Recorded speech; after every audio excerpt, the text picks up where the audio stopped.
On a Wednesday excursion, when I was a little girl, my father bought me a beaded wire ball that I loved.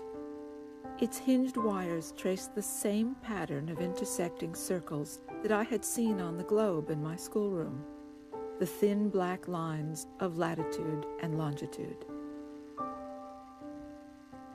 As we strode up Fifth Avenue to Rockefeller Center, with me on his shoulders, I remember we stopped to stare at the statue of Atlas, carrying heaven and earth on his.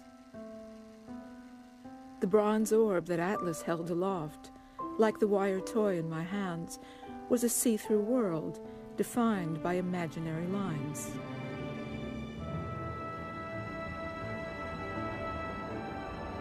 Even as a child, I could recognize, in the graph paper grid imposed on the globe, a powerful symbol of all the real lands and waters on the planet.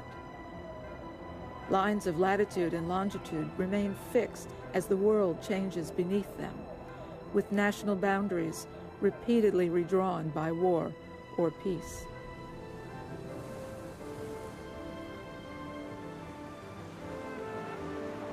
Any sailor worth his salt can gauge his latitude well enough by the length of the day or by the height of the sun. However, to learn one's longitude at sea, you need to know what time it is aboard ship and also the time at your home port. Every 4-minute difference between the two times indicates 1 degree east or west of longitude. This information, so easily accessible today from any pair of cheap wristwatches, was utterly unattainable during most of human history.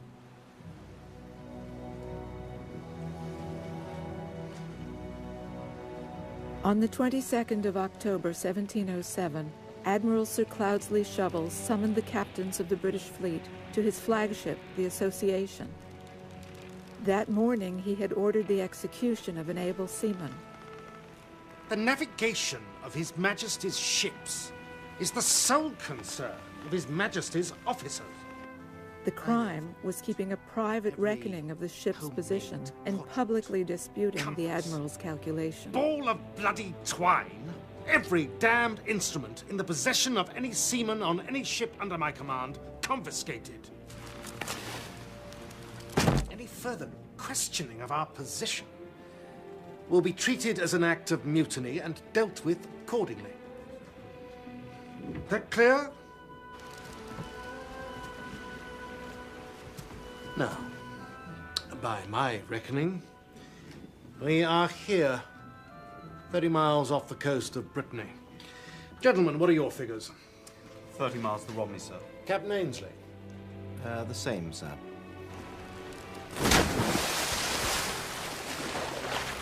And, where did the late able seaman Marston put us, Captain? Here, sir. 90 bloody miles away. In the Isles of Scilly.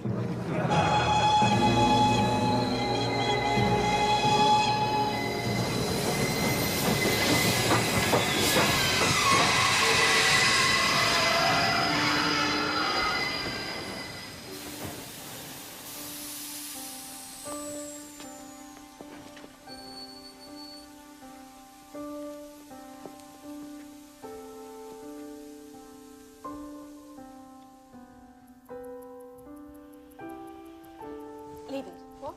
He gets upset if you move it. So, go on then. No, I did not. Well, not exactly. What does not exactly mean? Well, I couldn't just leave it like that, could I? Can he hear us? Well, he can't speak. So, even if he can, he can't tell anyone, can he?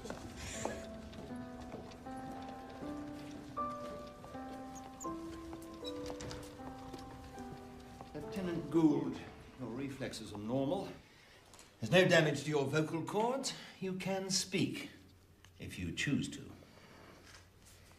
For God's sake, you're not like the others out there. You're an officer in His Majesty's Navy. 4 years' service, exemplary record. You're expected to set an example. Broken, I'm afraid. I keep meaning to get it fixed. Fiddly bloody things, aren't they? I think I'll stick to human beings.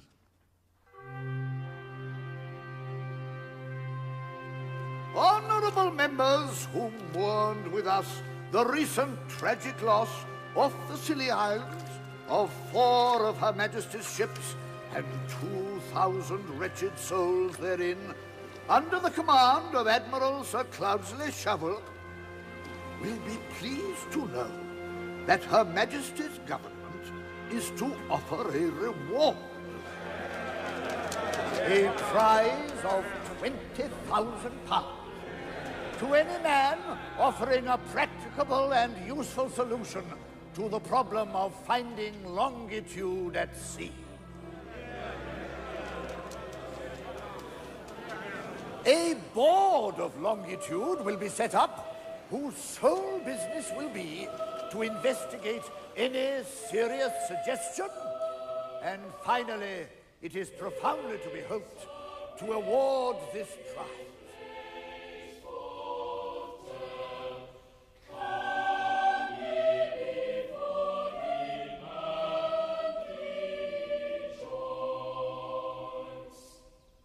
Thank you, gentlemen.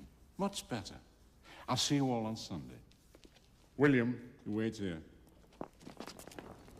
What do you think, Sir Charles? Extraordinary. Could you hear the difference? Mr. Harrison, does it matter? The sound is beautiful. Could you spare me a moment, sir? Of course. I mean, it's not just beautiful, it's divine. That's where the beauty lies. Each note on the scale is calculated by a mathematical formula based on the circumference of a circle, you see? Almost. The step between each note is composed of larger and lesser intervals, each derived from pi. It is divine because for the first time we are listening to music as the Lord intended.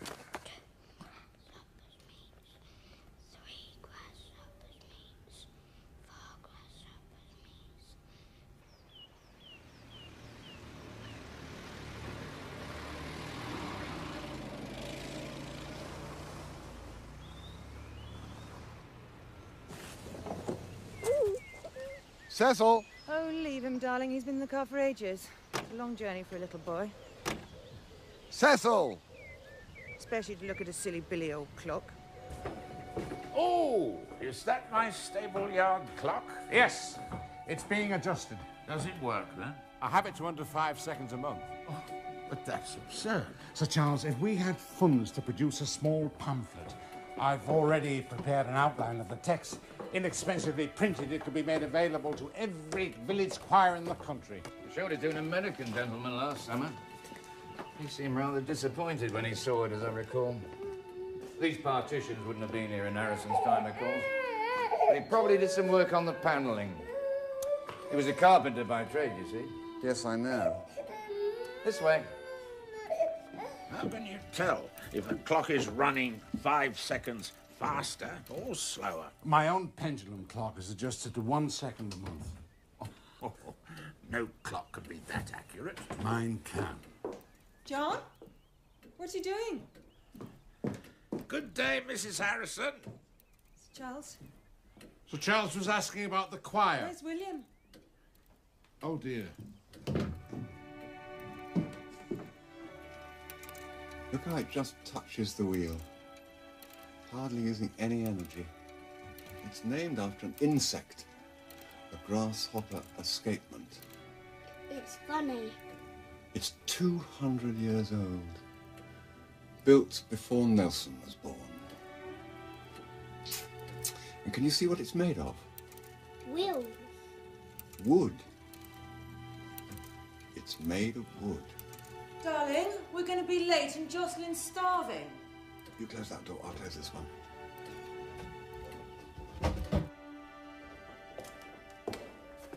William? What did he say? He said he'd think about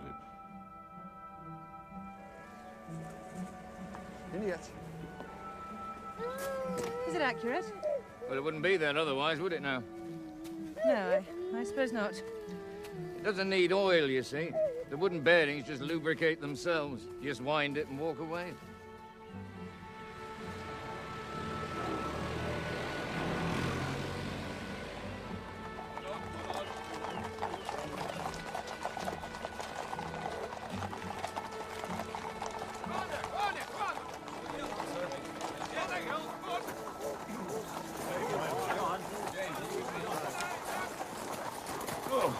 Very good, bud. Thank you, sir.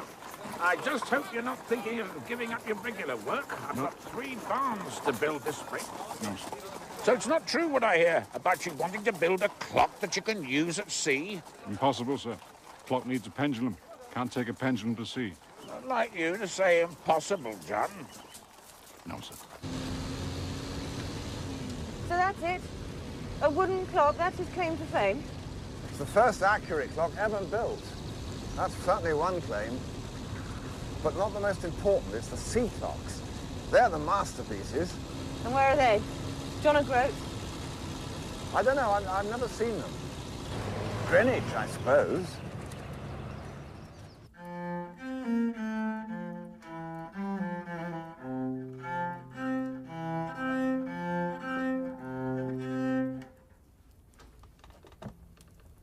Am I keeping you awake?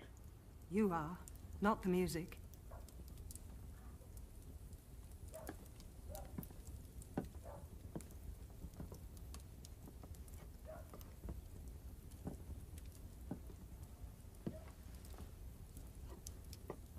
You've made up your mind, haven't you?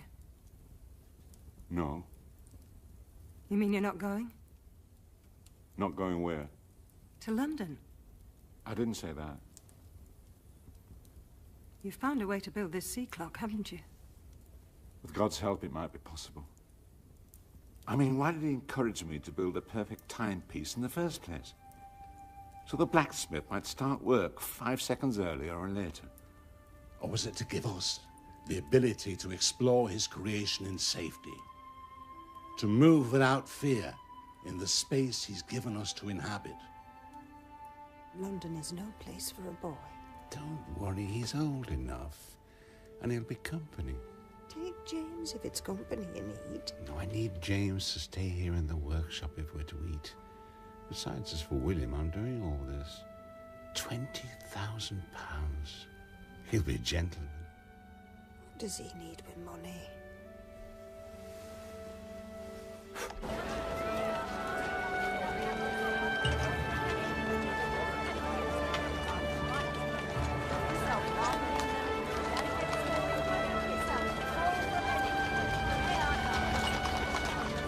I wonder if you could... following deserts.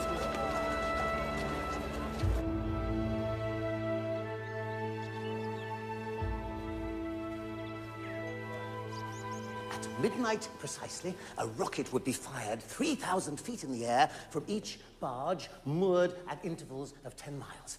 Thus.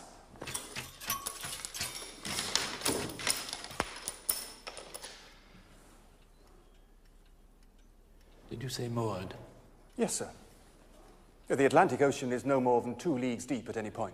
Sailors over distances of several miles would be able to observe the rocket at precisely midnight London time. And knowing both London time and the time aboard ship, may calculate their longitude position simply and safely. How many of these barges do you propose? 600, approximately. And who exactly is to fire these rockets? Her Majesty's Navy, or, in time of war, patriotic citizenry. Anybody prepared, in fact, to live on a stationary barge in the middle of nowhere 365 days a year. And how exactly would these men be fed? Well, sir, the provisioning ships would need to visit the barges on a regular basis.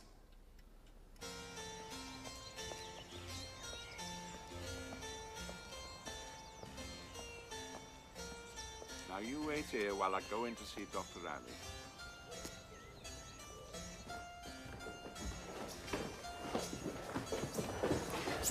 I think it went quite well.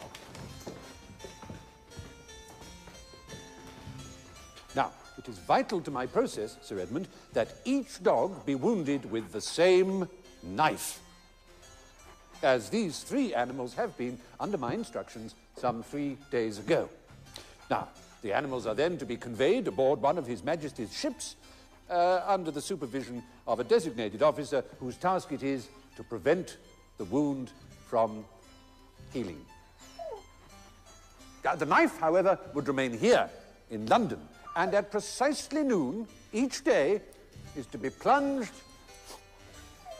into the powder of sympathy, which would immediately aggravate the wound so that each dog, no matter how many thousands of miles away he may be in his particular vessel, would begin to howl thus.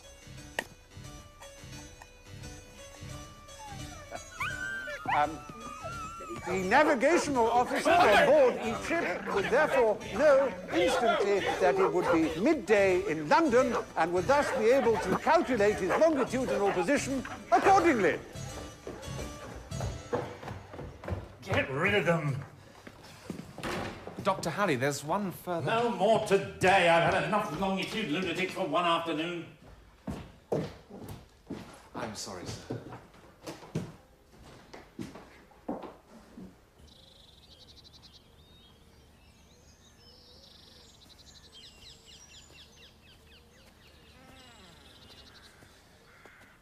Don't touch that, boy! I didn't, sir. Honest, I was just looking.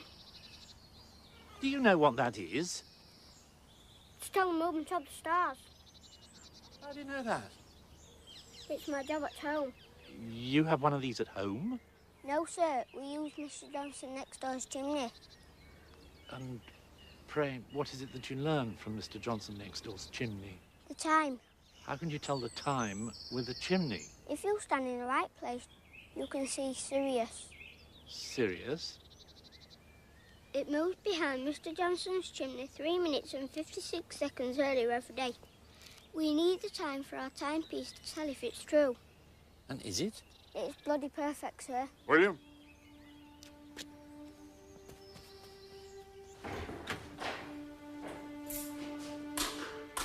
The bulb's gone. I'll go and find one. It's all right. I brought a torch. Who did you say you worked for? The hydrographer's office. Same as you.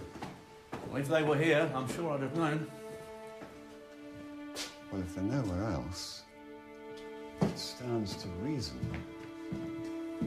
they must be here.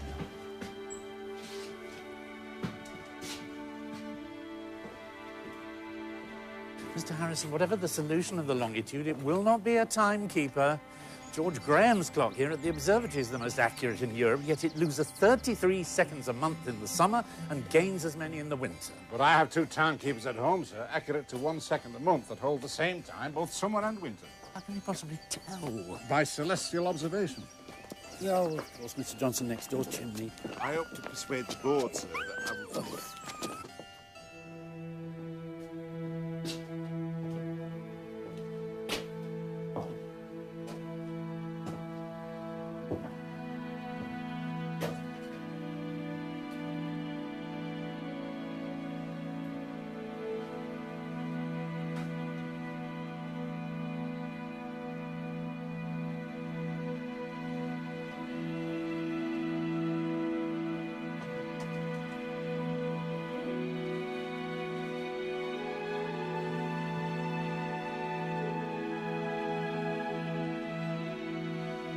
Mr. Harrison, there is no board of longitude. It has never met.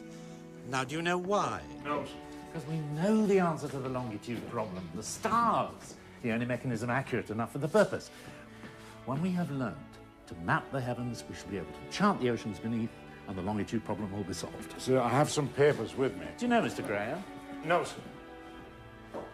He's the finest instrument maker in Europe. If you indeed have a timekeeper as accurate as you maintain, he's the man you should talk to, not me. My secretary will write an introduction. Draw them a map, would you, Samuel? Yes. Goodbye, William. It's been a great pleasure making your acquaintance. Goodbye, sir. Bye, Mr. Harrison. Bye.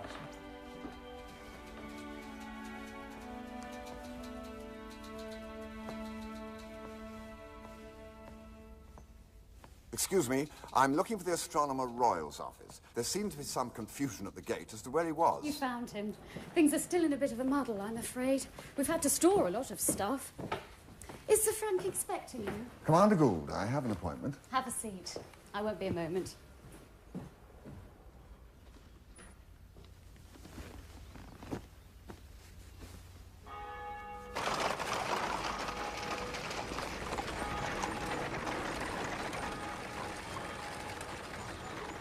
spring is perfect now, ma'am, but it must be wound no more than 5 turns every day.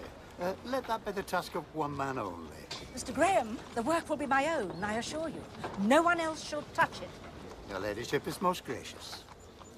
Mr. Graham? Do you wish to make a purchase, sir? No, sir. Then please make your application to the door at the rear of the premises. I've been sent by Dr. Edmund Alley, sir. You better come in.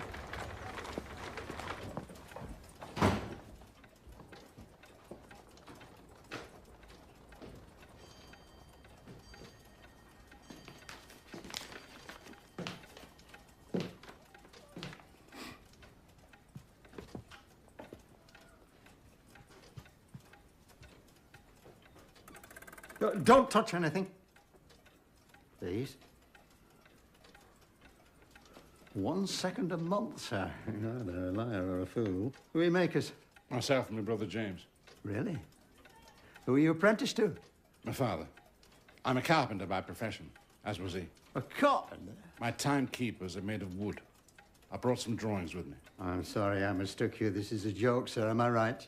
Mr. Halley seeks to derive some pleasure from this contrivance. Is he here perhaps hiding in a corner to watch my performance? It's I whom sorry, sir. The fault is mine. It was my impression I was here to see a clockmaker. I found myself in a toy shop by mistake. William! Mr. Harisson. Summer and winter. How is it done? How is it done? The compensation.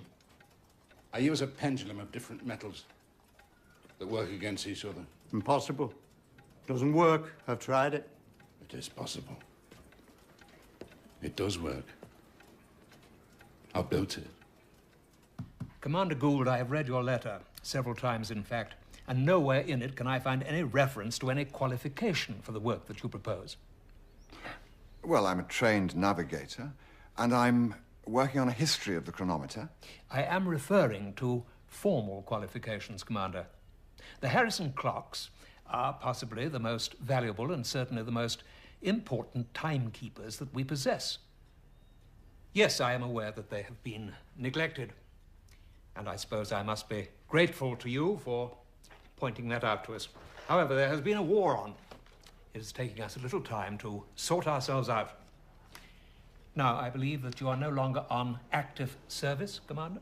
No, sir, I'm retired. Yes, Admiral Douglas's office. It must be a quiet life, just staring at maps after your service on the China Seas. I had what is popularly known as a nervous breakdown. Quite. Sir Frank, I'm not asking to mechanically alter the Harisson machines. I just want to bring them back to their proper condition. If they're left as they are much longer, I fear they may become unrecoverable. I know my qualifications appear unlikely. I can only plead that they're no more so than Harrison's own. And I promise I won't fall to the floor and foam at the mouth. It was not my intention to make light of your condition. Nor mine. What about the Admiral? Has he agreed to this? Not exactly. I'd have to do it in my own time. Evenings, weekends, that sort of thing. There can be no question of payment. I seek none.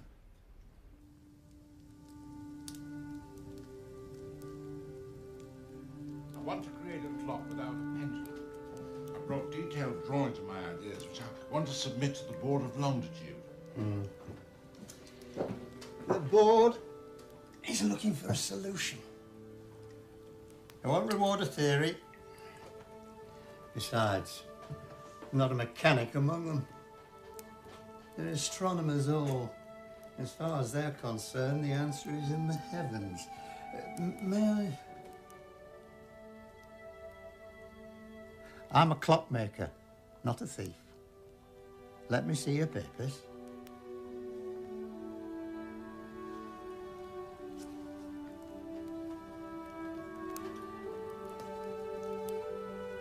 You needn't be afraid. I'm no carpenter.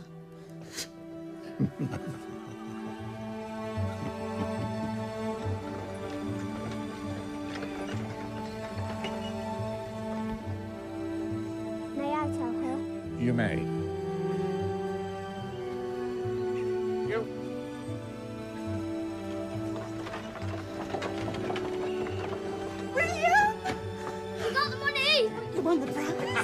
We've won no prize, but we will. Mr. George Graham's given us £200. I'm to build my marine timepiece.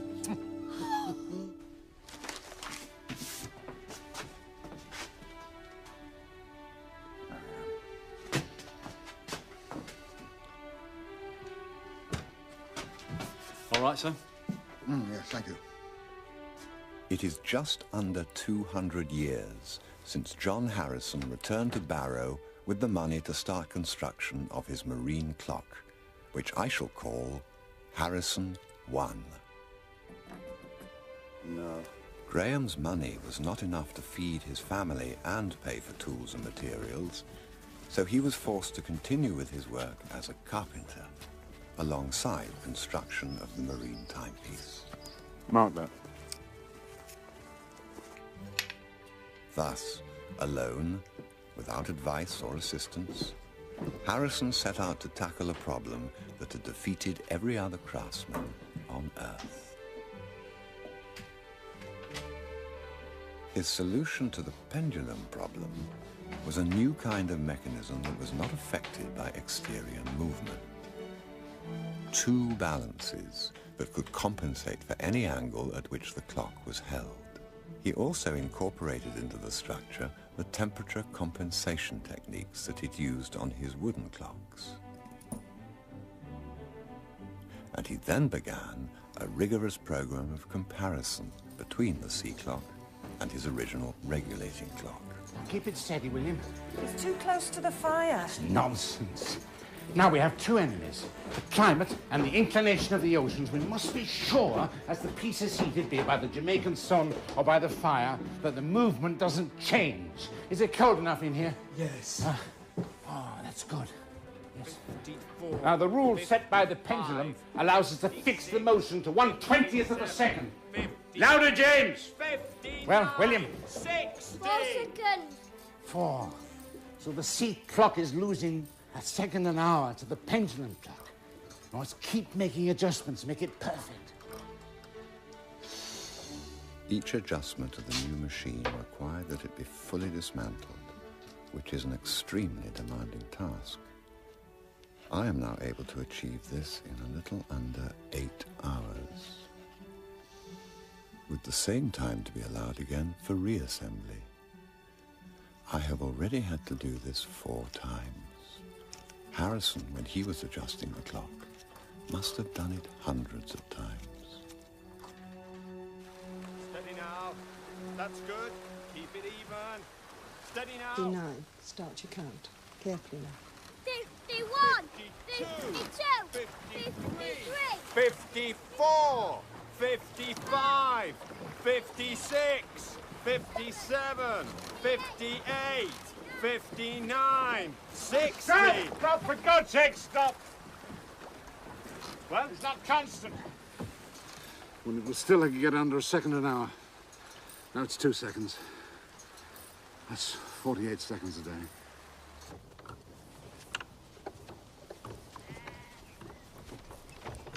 Is 48 seconds so very much?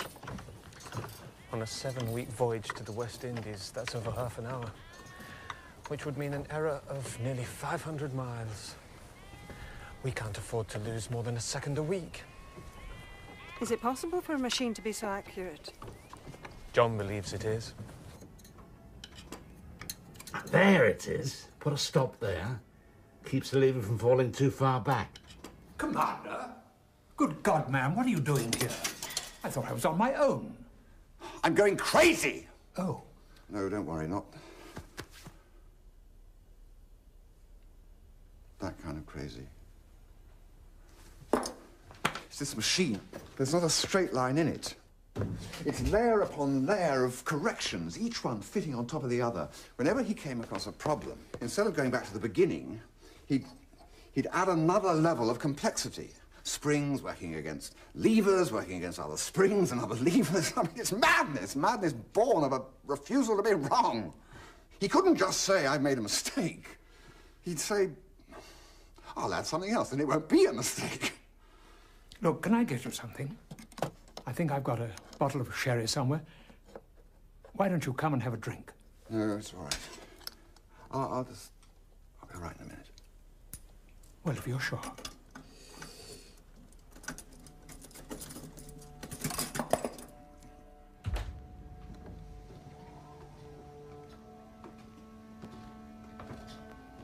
I thought about you today. I thought about the first time I saw you. You'd copied out a poem of Robert Graves. I don't remember which one. You'd drawn faces all around it. And I thought, this is someone special. Not particularly because of the poem or the drawings. Don't know what I'm trying to say, really. It was a concentration, I think. There was so much noise going on around you and you paid no attention to anything except to what you were doing. And I thought, this is a man who can be anything he wants. What are you talking about? Nothing. I want you to give up the clock. I will. When it's finished.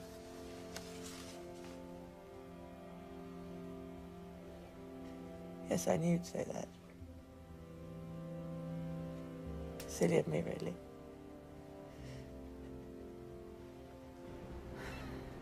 He's ready. Can you see them?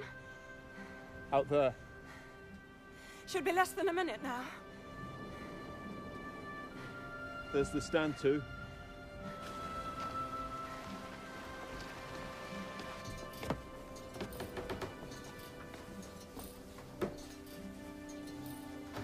Can you see him? No! William!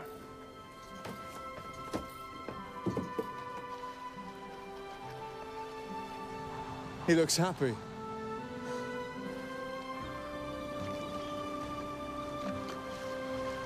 What happens now? London. And then the West Indies. If it's to win the prize. Oh, God. The machine moves with an elegance in every detail that I've never seen surpassed, where every action is greeted by an equal and opposite one. Come, see for yourself. Be brave, sir. It's built to withstand the greatest storms ever faced at sea. I have myself tried with the utmost vigour to disturb the motions of the balances. It is incredible. And at sea, the clock will be housed in a protective casing which will also contribute to its stability. Mr. Harisson, it seems I misjudged you when we last met. And looking at it, I perceive that I must adjust the Society's clock. How can we help you? I wish to apply for a trial at sea. The Admiralty may order a sea trial. I will prepare a letter with the authority of the Royal Society. We will all sign it, testifying to what we have observed of your timepiece. Take it to the First Lord, and if you meet with success, be assured the Longitude board will be assembled. Thank you, sir. Well done. Thank you. Well done. Thank you. The Board of Longitude has three elements: academics, sailors, and politicians. Now, you've met most of the academics at the Royal Society, and they support you. And if you can convince the Admiralty, then you have 2/3. That only leaves the politicians.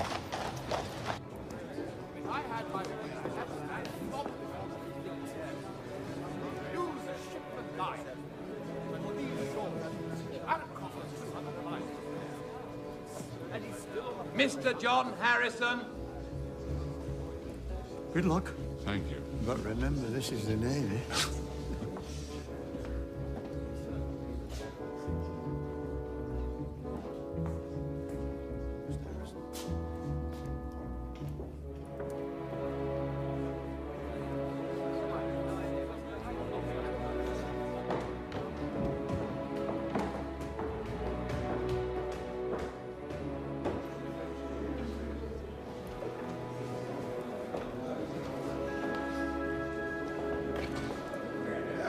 It's no good then, no good. No, which we should have to order them all back.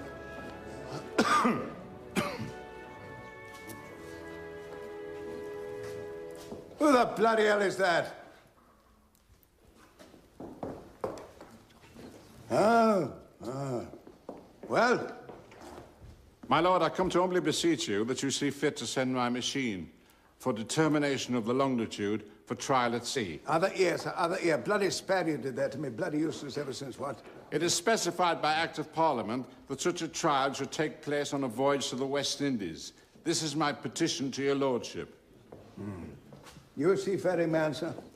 No, sir. Pity. What? Well, I have the certificate of your mathematical friends at the Royal Society, Mr. Harisson, but I am no scientist. May I ask a simple question of you? Yes, sir.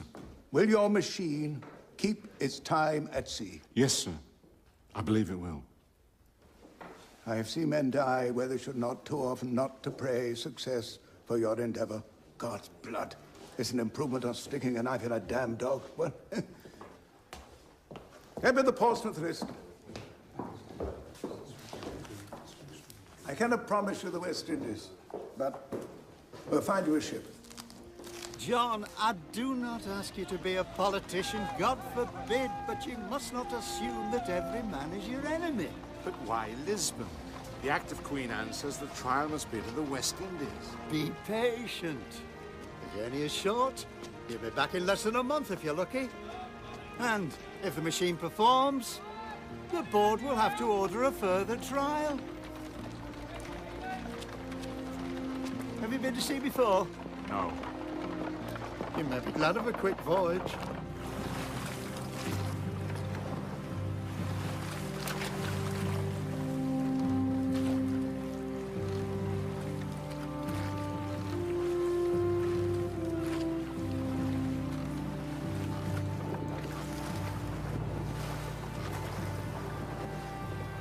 Your first time, Mr. Harisson. Mr. Harisson requests permission to come aboard. Permission granted. Good, I'll fetch him. Steady, sir. Give it a roll.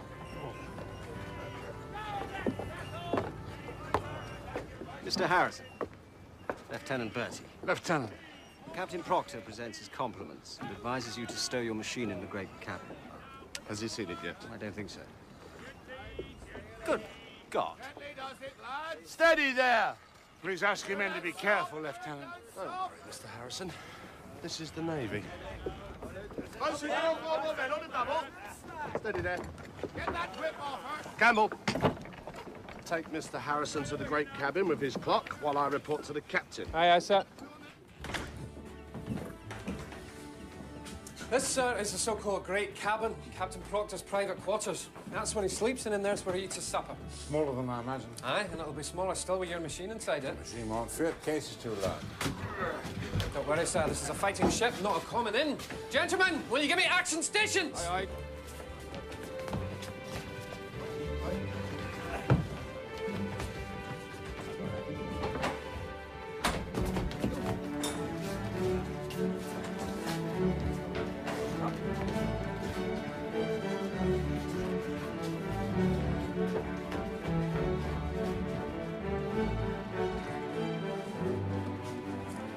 See, Mr. Harrison, you don't need a drawing room when you're fighting a battle.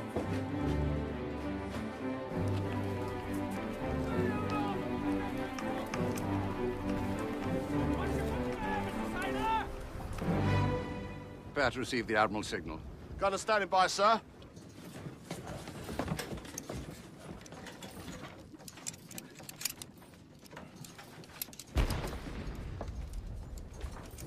What was that? It's a commander's signal. We're ordered to get underway.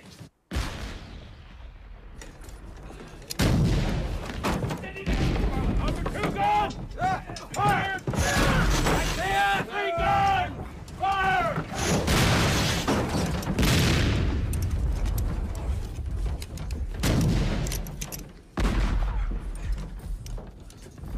Is their hand done?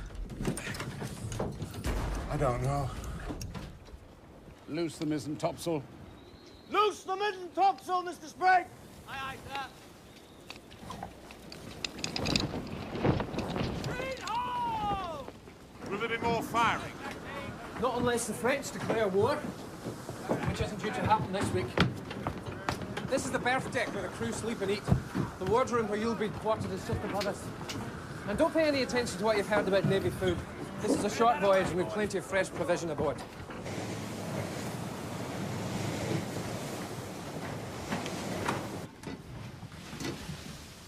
Gentlemen, this is Mr. Harisson. Make sure you look after him now. This is Ned and Seth. Aye, sir. Aye, sir.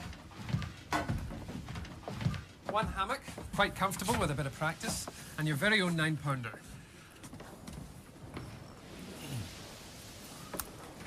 Whose quarters are these? Oh, don't worry about Lieutenant Draper. It's a short trip, and he and Lieutenant Bertie are on different watches. I'm afraid you must excuse me, but I should go back on deck. The air here is... Poisonous.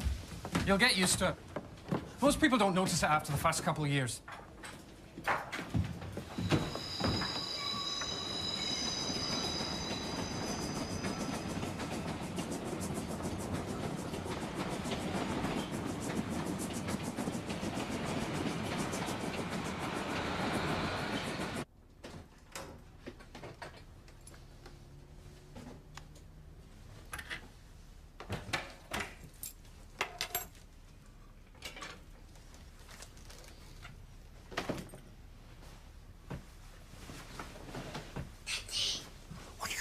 It's the middle of the night.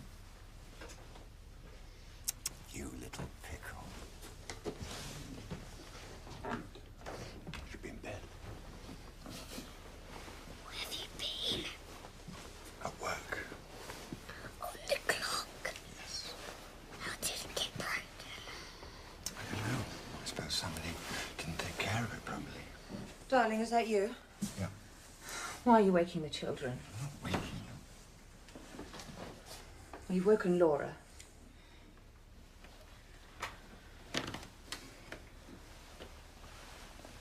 I'm sorry, Miss Kalle. I'm all right. Night, everyone. I know you don't like having a lodger, but we don't exactly have much choice at the moment, do we? I suppose we don't. I'm going to bed. Make sure you turn out the lights. Good night.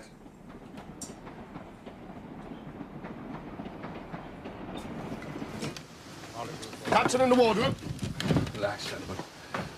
I came to see that our guest was comfortable. Mr. Harisson chose not to dine this evening, sir. His stomach did the choosing.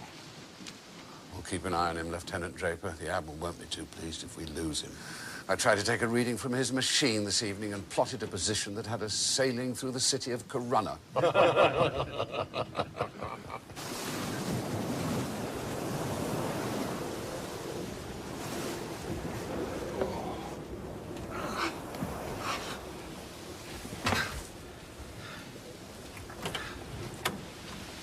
I brought you a little broth. It'll help ease your stomach. Thank you, Mr. Campbell. Mr. Campbell, can you do me a little kindness? My machine holds to London time, which is different from the time aboard the ship. I need to have a reading of the clock at ship's midday precisely. Can you do that for me? Aye, sir.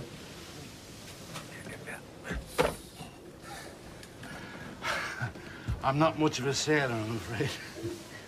Oh, how long have you been at sea? 4 years. Well, for God's sake, why? I was pressed. That was my own decision. I was apprentice to the master of a cutter out by Argyle. We'd heard there was an English frigate pressing men farther south, but we didn't expect to find them anywhere near us. Yeah, what happened? We gave them a good run, but they caught us in the end. They had twice the canvas. They took every man except myself and the master. We two were supposed to get it back to port. But you didn't. The first mate was a good friend of mine. He'd been married 2 weeks before. He was in a terrible way. I offered to take his place. All hands! Try and finish your broth. I'm no matter, Mr. Harisson. I was young. And I didn't want to spend my whole life in a cutter.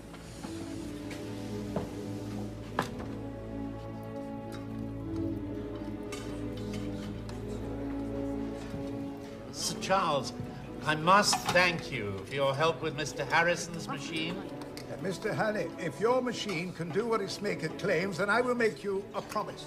Within 12 months, His Majesty's Navy will control the high seas. No one will move on water without our permission. I'm not sure that is quite what he has in mind. Who cares what is in the man's mind? Very little, except the ticking of his damn clock was my impression.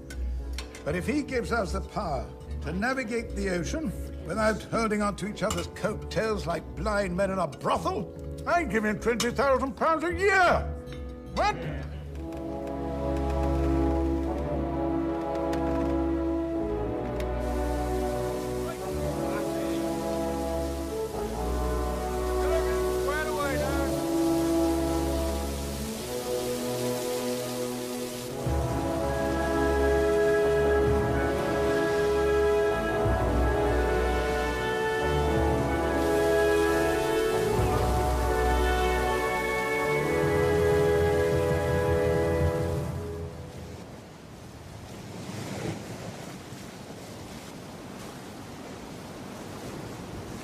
Mr. Harrison, you found your legs at last. I apologize for my behavior, sir. There's not a man among us who hasn't felt like you have, sir. No apology required. How's your machine? I need to take some more readings before we arrive in Lisbon. You've got 2 days, by my reckoning. Thank you, sir. Excuse me, sir. I think I preferred him when he was sick.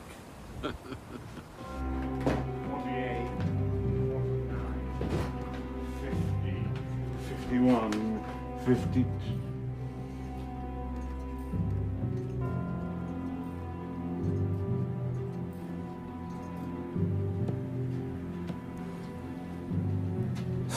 It's no good. I still have us 20 miles inland. Check again. I have. Look, my reading on the first day was close to Proctor's. For the last 2 days, my clock has lost 2 seconds, 3 seconds, maybe 4. But according to the map, we've lost 4 minutes or more. Map must be wrong. We sighted Cape Finisterre this morning. The map is true. I'm writing a report to the Admiralty about your machine. They wish to know if the voyage has been a success. I'm not entirely sure what to say.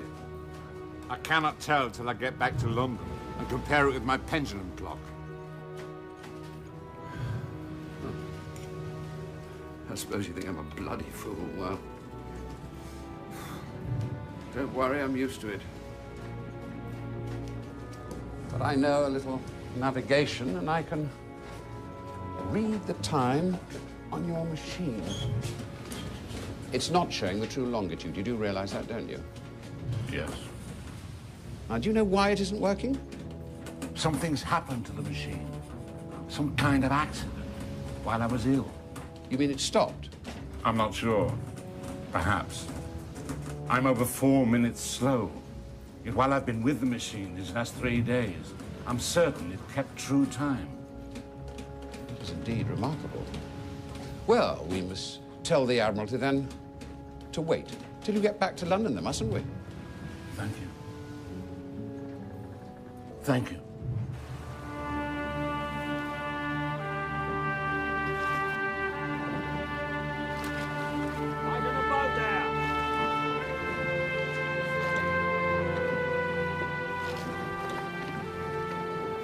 Pipe aside!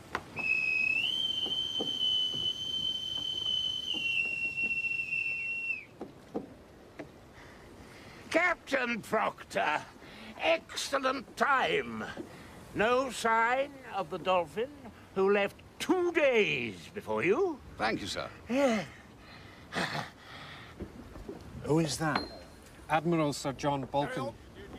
Not a man I'd wish to sail with. His ships have a habit of being captured. Maybe because they're usually weighed down with wine and tobacco.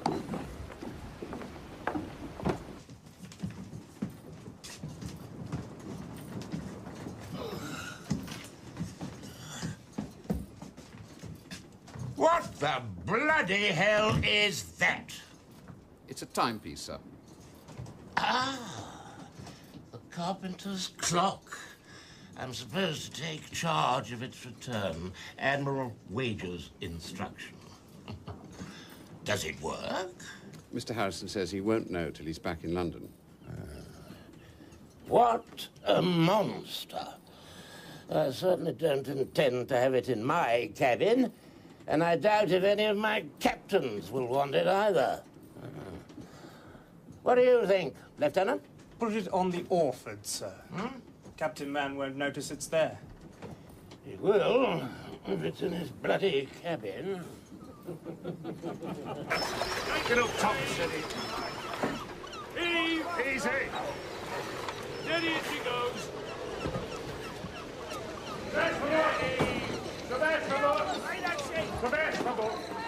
Well, the accent needs a bit of work, but you seem happy to be on dry land again. I've decided what to do.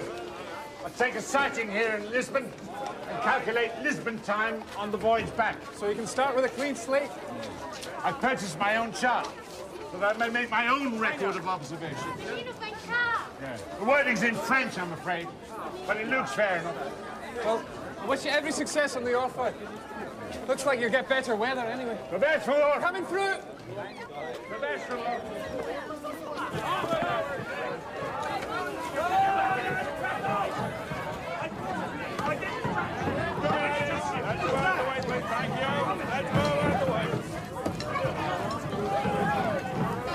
Mr. Harrison, my orders are the all up deck aft with the other stores. Sir, it cannot go down there. I need more light, room for it to move, and easy access to the deck. Sir, this is a very crowded ship.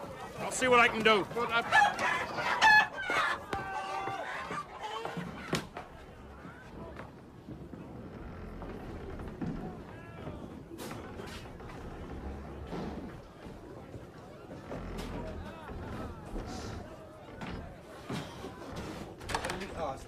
Cafajeste, o que você tá pensando? Você tá pensando que foi eu que peguei? Você tá me chamando de ladra? Não sou ladra, entendeu? Não sou ladra. Para que você pega uma doença! O que é que você tá olhando? O que você tá olhando, você também? Sai da minha frente!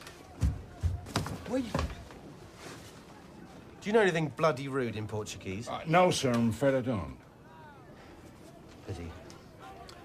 Norvler, Lieutenant. John Harisson. How do you do? Don't know where you're going to sleep. We're pretty full.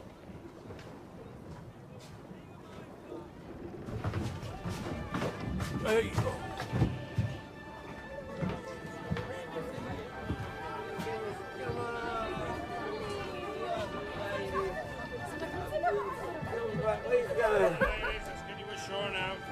Mr. Wills. Mr. Harrison. With your permission, I'll bring my machine down here. That's the gun deck. I need space and light. There's nowhere else. Besides, the center of the ship should give it an easier passage. If you'll excuse me, Mr. Harrison, I am rather occupied at the present.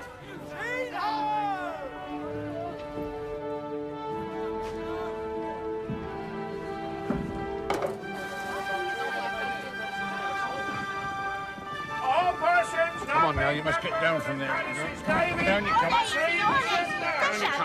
Deixa minha filha. Por favor. Sorry, madam. Meant no harm to the child. Mr. Harrison. Yes? Who's your joiner? Well, the case is my own work, if that's your question. Arthur Mason, ship's carpenter. Pleased to make your acquaintance. My man will take this for you when you want it. Thank you. Below on the gun deck by the mainmast. Don't worry. We'll look after it.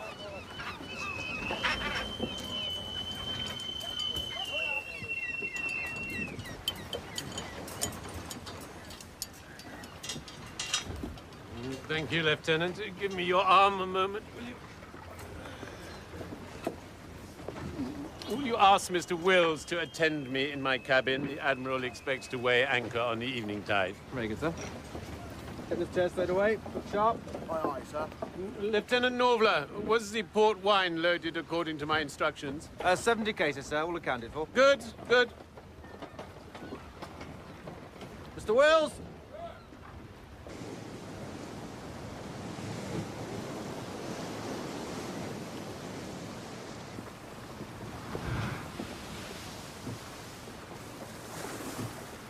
Who the damned hell is that? Mr. Harrison. We got a signal from Admiral Bolton. The bloody carpenter? Will you kindly give him my compliments and inform him that if he's going to wave that octant around on my ship, he can confine himself to the forecastle, where he may be less disturbing to members of the crew. Get on with it, man. Yes, sir. Mr. Harrison. Don't worry, Lieutenant. I'm finished for now, anyway.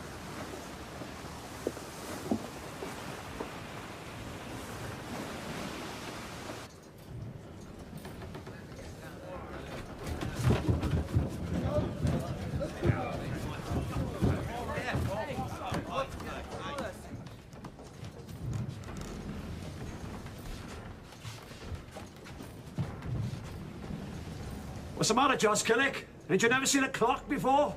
What's it doing here? It's a marine timepiece. Navigation device. Help you get home. How are you going to navigate down here in the bloody dark, eh? Because I can find where we are by knowing the time. Yeah? How's that? There's only one sun. Cannot be in two places at the same time. When it's dark on one side of the globe, it's light on the other. The sun passes over a given point once every 24 hours. If we can find out how long it takes the sun to get from Jamaica to Portsmouth, it's simple to work out the distance between the two. So where are we then? We're here. Bosun's mate, I want all these hammocks slung. Hammocks up! Come on, hammocks up! If your machine is a disturbance to the men, Mr. Harrison, it'll have to go. I'm not intending to disturb anyone, Lieutenant. Good.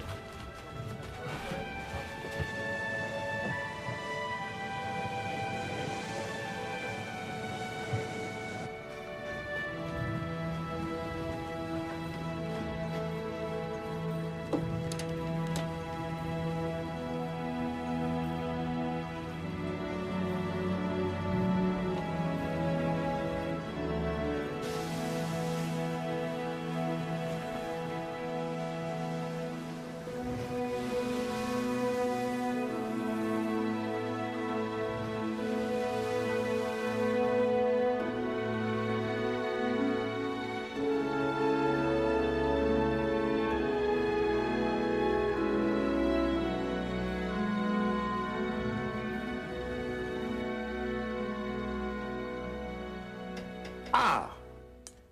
Dash. Will he be finishing soon, sir? And I have to lock up, you see. Of course, yes. No, I'm finished for the day. So, what time is it exactly? Well, it's past midnight. Oh, dear.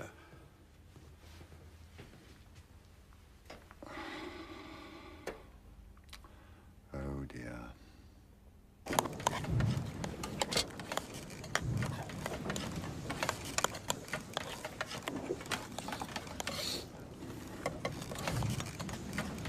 Mr. Harrison, do you know how to rid your bread of maggots? No, sir. You take a piece of rotten meat, and you place the bread on top of the meat, and count to 3 whilst you watch some maggots leave the bread for the meat, and you pick up the bread and swallow it fast before the little buggers can change their minds. Thank you, sir. I understand you're keeping a chart, Mr. Harrison. I am. Perhaps you'd be kind enough to let me see it in the morning. Certainly.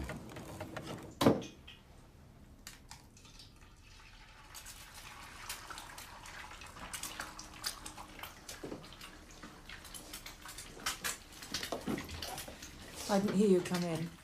I tried not to wake anybody. Rupert, how long is this going to go on for? You know what I'm talking about. Do you remember when we used to discuss you becoming a lawyer, studying at the bar and all that? That was when I'd finished the clock. That was when the clock was a few weekends. Not the unpaid work of a lifetime. It's destroying us. No, it isn't. Well, it is me.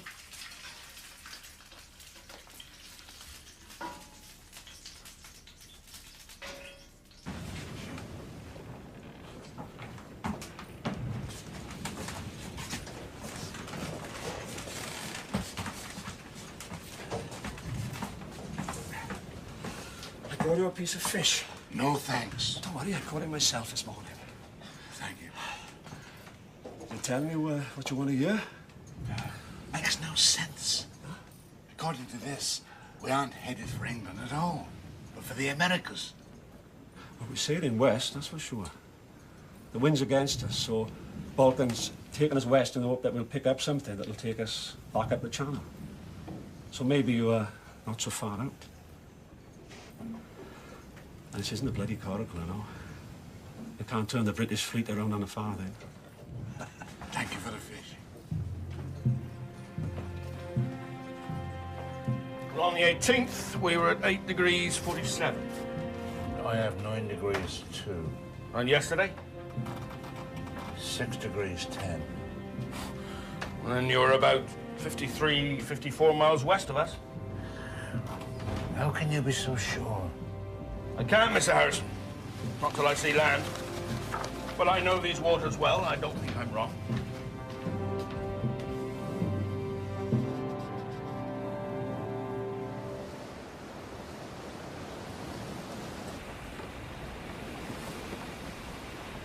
Land ho!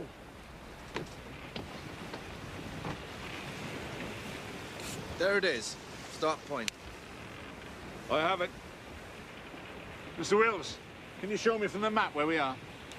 Here, sir. You'll see the barrier head just there in a moment. Mr. Wills, according to my calculations, we're here. That is the Lizard Rock.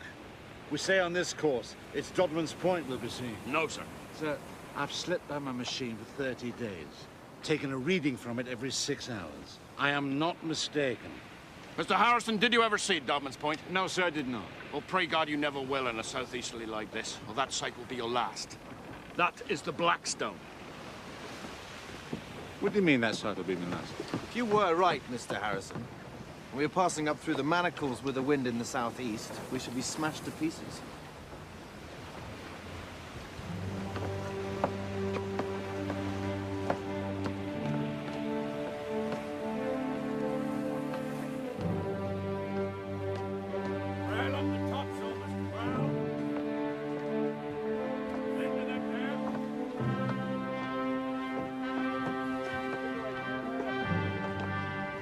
Mr. Wills? Mr. Harrison. That was the Lizard Point, Mr. Wills. And over there is Dodman's Point. I staked my life on it. What's he saying? That is Dodman's Point. You're 60 miles west. Lieutenant Stewart, escort Mr. Harrison below and confine him there until further orders. Excuse me, sir. It's a gallant lookout reports Eddiston on the starboard bow. I have it. It's the Eddiston, all right. So we must signal the Admiral. The Admiral is closer than we are. If he can't see our position, who am I to suggest otherwise? Our orders are to keep station. Sir, we have very little time. I can signal the master of the Princess Amelia. Gentlemen, I'm going below. Lieutenant Norvler, take charge. Aye, sir.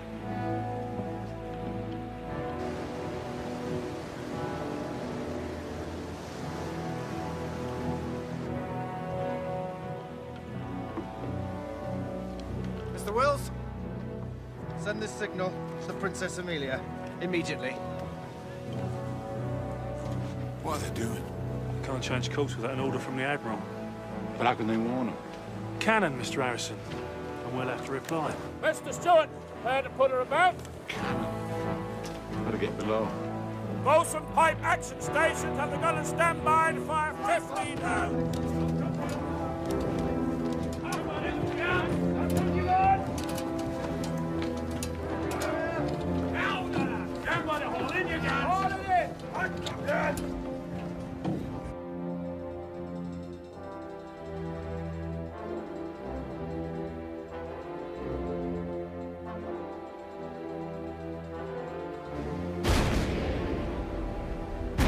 You have it, Mr. Wills? Bring her about. Give me 15 rounds. 15 rounds, Mr. Sadler. Number one gun. Fire! Number two gun. Fire! Clear. Number three gun. Fire! Clear. Four gun. Fire! Clear!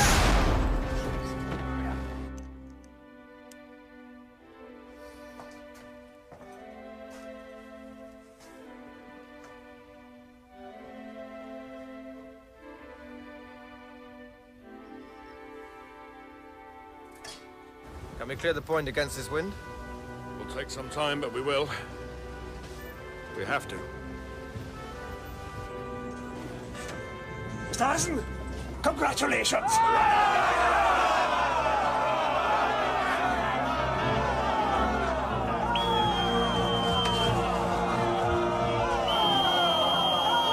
Bosun's mate, all hands on deck. Need every man at his station. We all have you to thank for our lives, Mr. Harrison. Congratulations, sir. Thank you. Liza! Is Sir Frank in? No, he isn't. What's the matter? Nothing, don't worry. Good God, man, what's the matter? Come with me.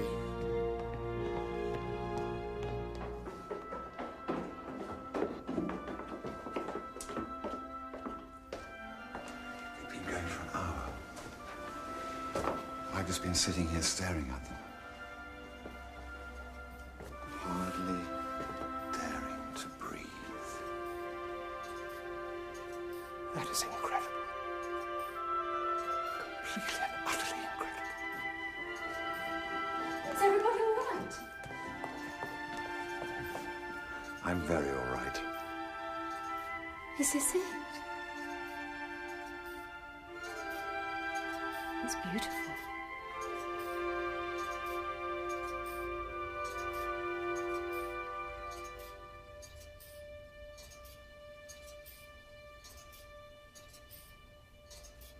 Mr. Harrison, I would like you to take a look at my entry to the log for the second.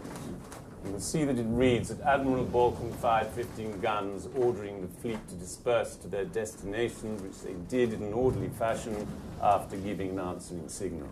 That isn't true. I'm showing you this so that you will not suffer from any confusion at a later point. I've also written to the Admiral and informed him of my intention to resign from the service. He has kindly indicated today that he will recommend my appointment as a captain at Greenwich Hospital, a position that I shall be honoured to accept. Trust this makes things clear between us. So yesterday never happened. Our orders are to proceed to Chatham, and you may disembark there and take your machine back to London. Is that clear? Perfectly clear.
I compared the machine with my pendulum clock. It has lost 6 minutes and 4 seconds since I left London.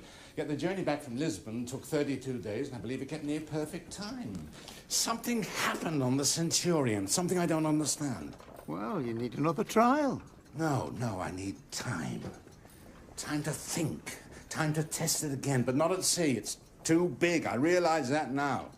The Act of Queen Anne demands a practical solution. It's impossible. The machine is perfect. You should have seen the people who came in the shop today to see it. The test was useless. I have no proof. No one will believe me.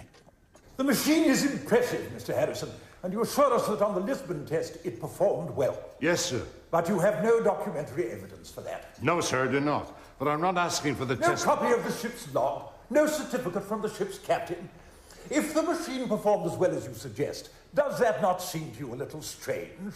I understand that there is no proof, but... Mr. Bradley, the Admiralty has had some difficulty in obtaining Captain Proctor's papers since his untimely death in Lisbon in October. Captain Mann, as we've already discussed, failed to report the timepiece in his log. This is why we're discussing a further test. My lord, is it wise to squander our resources on a second test when there is no clear evidence for the success of the first? Particularly when other research, Sir Edmund Halley's lunar observations, for example, is proving very successful. Mr. Harrison, are you prepared for such a test? No, sir, I am not. My point, I think, gentlemen, the machine is no good. The machine is good. I've tested it myself day and night in my workshop since my return under the most extreme conditions. but I intend to produce a better. However, I must ask for additional funding. I beg the indulgence of your lordships in this matter, but I can assure you that since my voyage, there's no man on earth more eager to solve this problem than myself. Mr. Harrison, we do not doubt your enthusiasm, but it is not the business of the board to speculate upon it.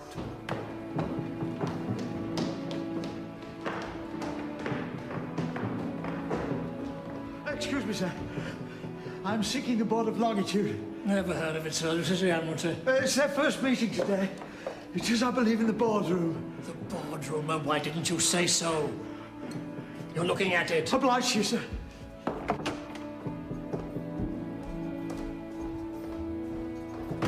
Lord, I beg leave to approach. If it pertains to the matters we're discussing. Indeed it does, my lord. I have in my hand a certificate from one Roger Wills, lately master of His Majesty's ship, the Orford. May I read? Yes, very well. Oh, excuse me. I haven't run so far since I was a child. Refreshments for the gentleman. No, my lord. Thank you, my lord. This is the passage. When we made the land, according to my reckoning on others, it ought to have been the start. But John Harisson declared to me and the rest of the ship's company that according to his machine, it ought to be the Lizard, the which, indeed, it was found to be. His observation showing the ship to be more west than my reckoning, above 1 degree and 26 miles. Lord, I trust this will assist you in your deliberations. Mr. Wills is present if you should require further confirmation. Thank you, Mr. Graham. Mr. Harrison, would you excuse us for a moment, please?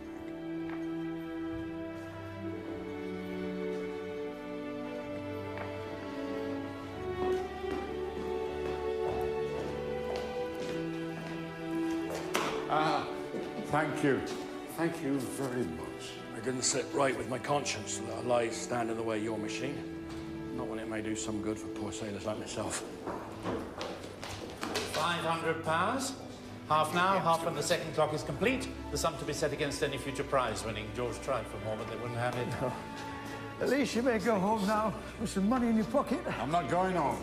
I'm going to take a place here in London. Got to work fast. Your family? They'll have to come with me. Good news, if that is the term for it, is that Mrs. Gould will be unable to get a divorce unless she can prove adultery. Am I to take it this is not the case? No, it is not. Then she has only one alternative, and that is to seek a judicial separation. That would mean an order from the court that you are to live separately, even though you are still technically married and therefore unable to consider remarriage. Well, I don't think Muriel wants to get remarried. Quite. Lacking adultery, she would have to cite mental cruelty. Do you know what that means? I can guess. Allow me to explain it to you clearly. It will be necessary for her to make certain allegations in open court. These allegations may subsequently be reported in the newspapers. There's nothing we can do to stop that. If we are to proceed, you must consider the consequences of this. I don't understand. Why would the newspapers be interested in me? Well, they aren't. But a wife suing a husband is uncommon enough, I'm afraid, to arouse their curiosity. Now, I have been sent several statements from your wife's solicitors, and they're very detailed indeed about your alleged drinking, the instability of your mind, and your character. I see. Commander, it is my duty to inform you that you stand to lose your children, your house, your reputation, and quite probably your job, if you both continue in this action. Well, thank you, Mr. Worthington. You made things very clear. Thank you for your advice.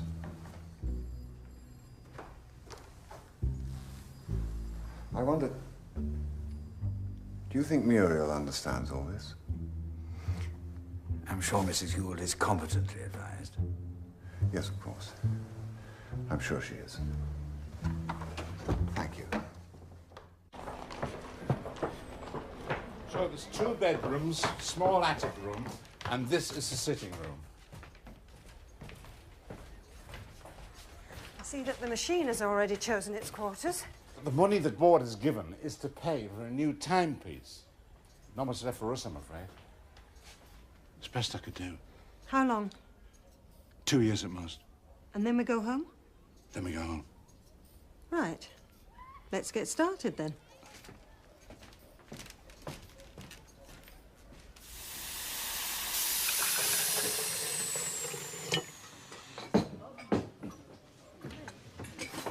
Thank you.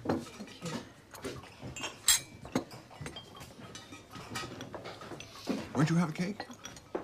No, thank you. Oh, I've got some pictures for you that Cecil drew. Mm-hmm. My God, I can't find them. I've forgotten them. You will mention them to him, won't you? One with them was off a boat, and the other, I'm not sure. I'll post them. But do be sure to say something. What time's your train? 10:02.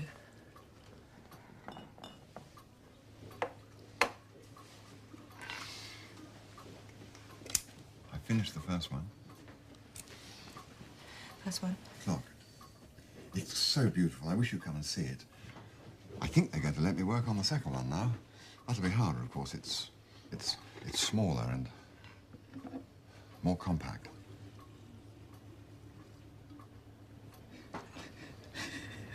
I'm so sorry.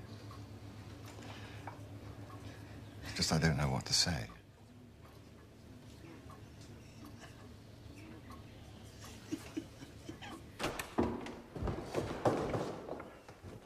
I'll be here in a moment. I only wish Halley had lived to see this. He understood your work. The Earl of Macclesfield fills the board with astronomers, confident the lunar method will win. They don't have much sympathy with us poor mechanicals, I'm afraid. I don't need sympathy. Maybe you don't. You do need money. If this machine is a success, it is my intention to propose that the Society award you the Copley Medal. It's the highest honour. Did you bring the record of your new tests? I have them, yes. But they mean nothing. Enough. The results are spectacular. I've seen them myself. There was a fault What do you mean, a fault? in the machine. The fault was in the first machine as well, but I didn't understand. I found it by accident. Something that could never have been discovered with the testing at sea. Luke.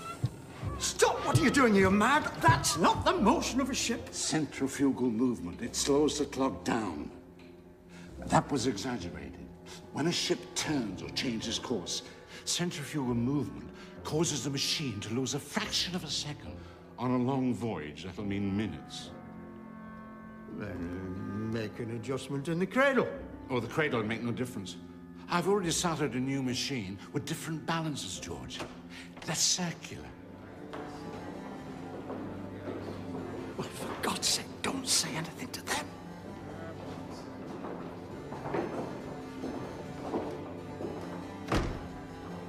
Gentlemen.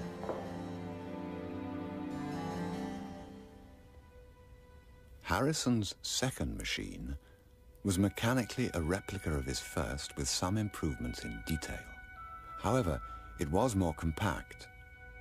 The main concern being to create a machine that could be managed more practically. But it was never to be tested at sea. The problem of centrifugal force caused by the pitching and yawing of a ship appeared to be insoluble. On no account comment on any of his machines or display any interest in them. He'll be convinced that you're trying to steal an idea from him. Keep your eyes on the floor at all times.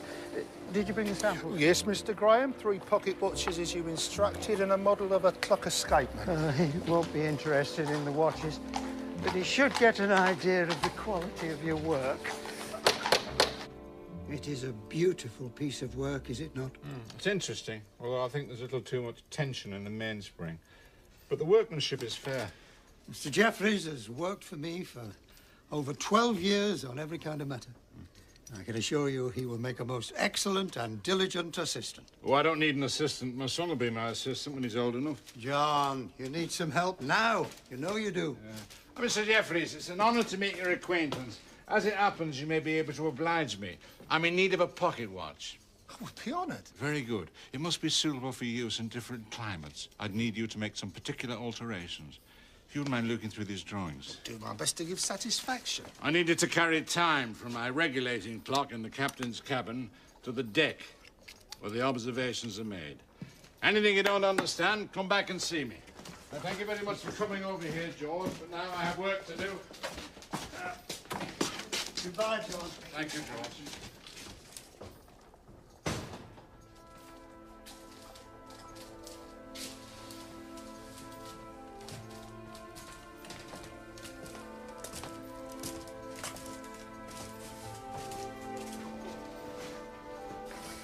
Why would you not let them see anything?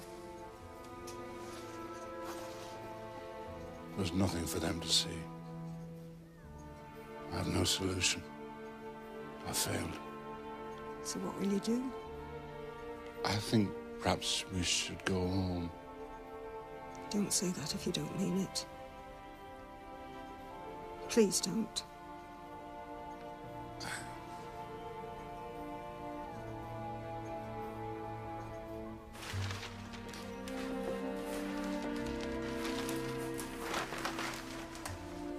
Sir Frank's expecting. Yes, of course. Just one moment. Commander Gord is here to see you. You can go in now.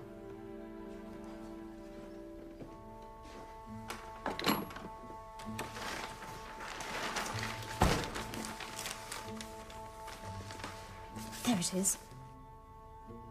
Very nasty. I don't know what business the newspapers have to interfere. Nothing like other people's misery to cheer up your morning. Quite. I hear you've resigned from the hydrographer's office.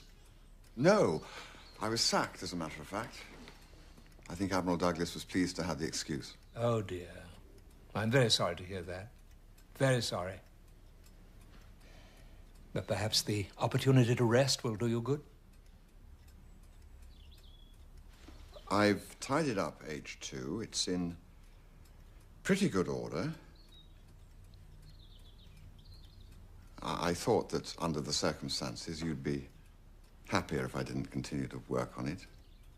Yes, well, perhaps that would be for the best. If it would suit you too. Well, thanks for dropping by. I really am very sorry.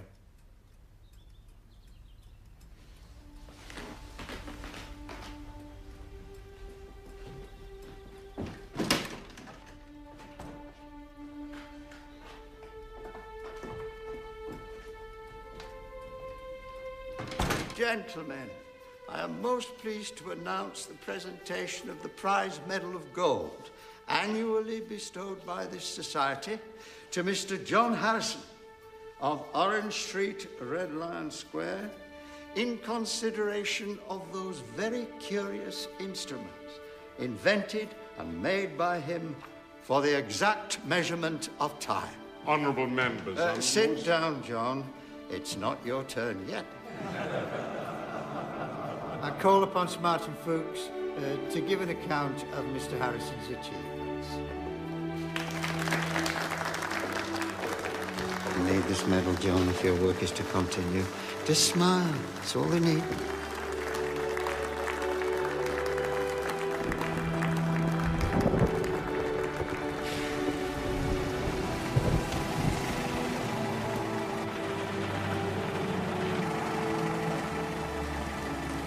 There's another bag in the back, and that's everything.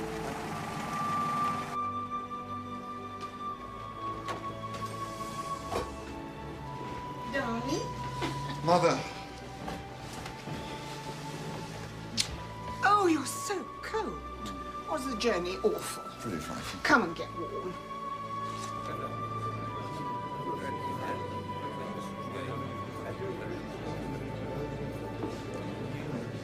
Mr. Harisson, I must congratulate you on your services to horology. Your machines are truly masterpieces. As for the Longitude, well, you came close. But I think you must admit that the matter is now best left with the astronomers.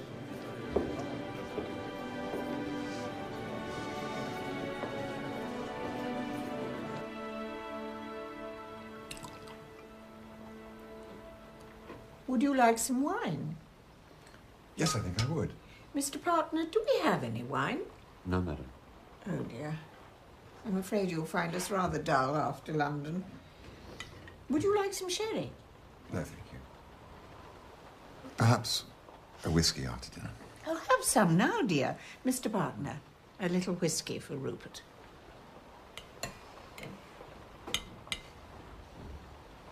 So, dear, have you thought what you're going to do?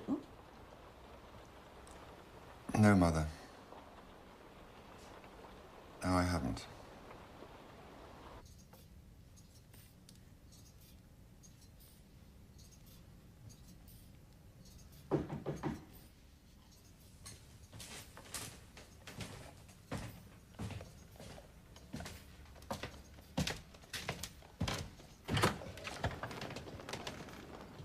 May I come in?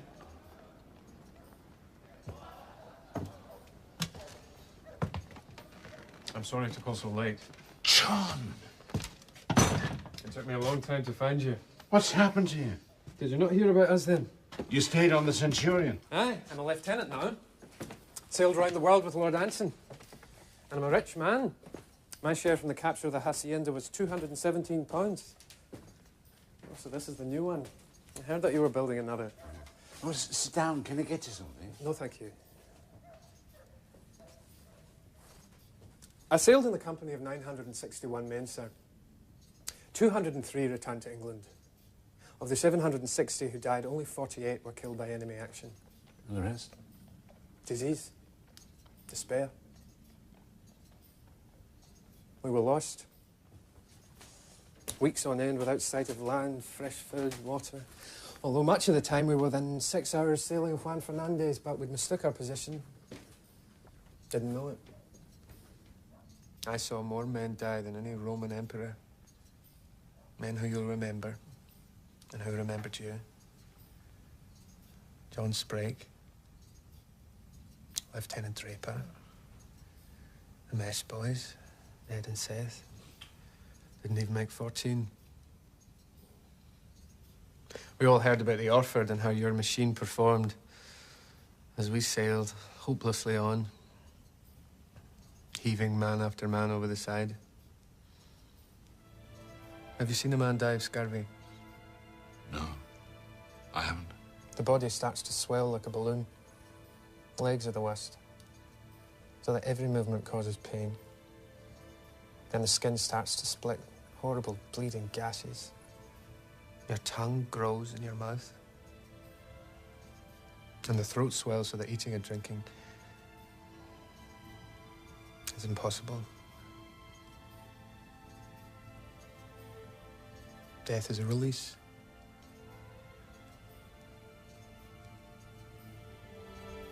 I thought only of one thing. A piece of twisted brass spinning.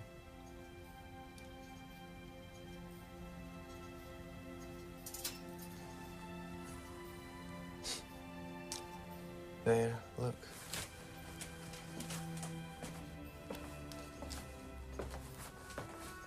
Its little heart still beating. I thought to myself, this'll never happen again. There'll be a machine to tell us where we are. I swore that if I lived, I'd come and find you. John, when they were dying, who did your men curse for their misfortune? Their God, or their admiral. When you're afloat, there's little difference.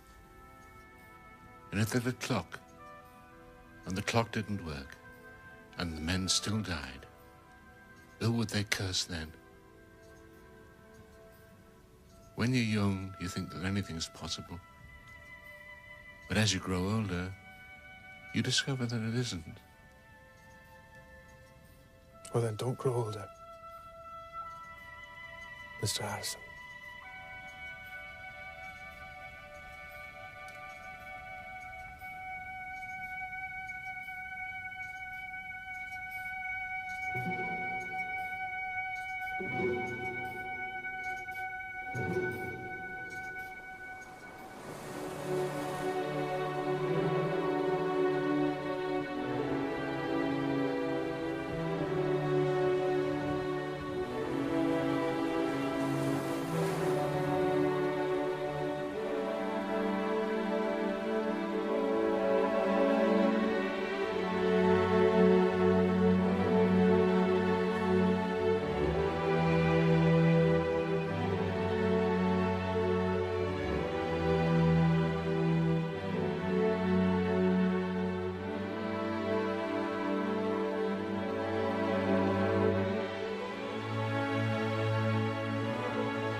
Full?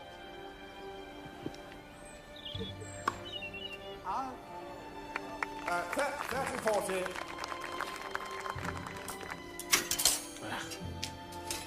Leave it. I can manage.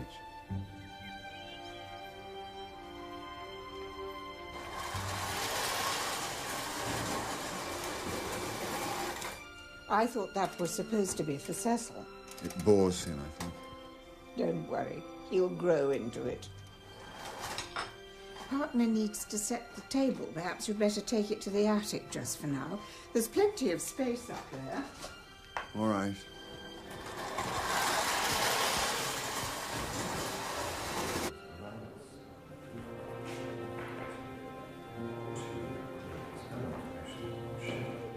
By using the information set out in the tables, calculate his longitude.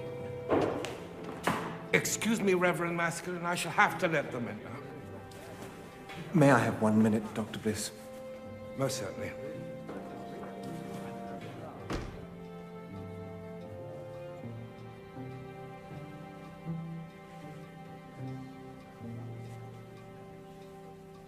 What are you going to do about your precious clocks?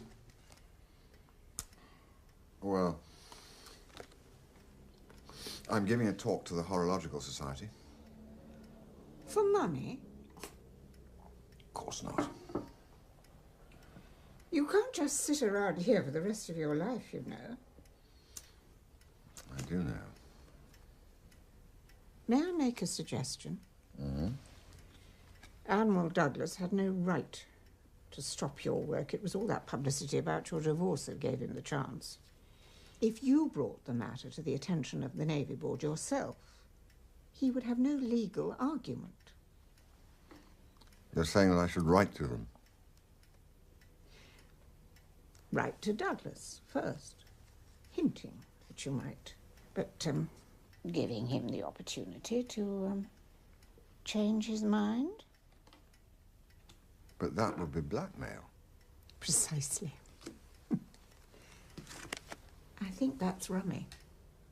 Thus, Dr. Meyer's lunar tables allow the navigator to calculate his longitude at sea, making allowances for both refraction and parallax distortion, using simple trigonometry.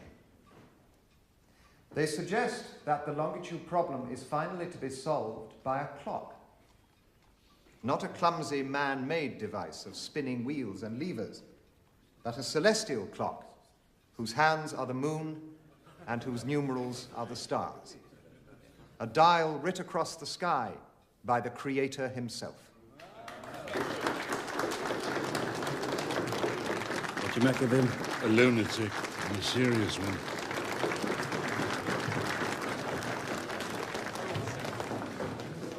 Very good, terribly good.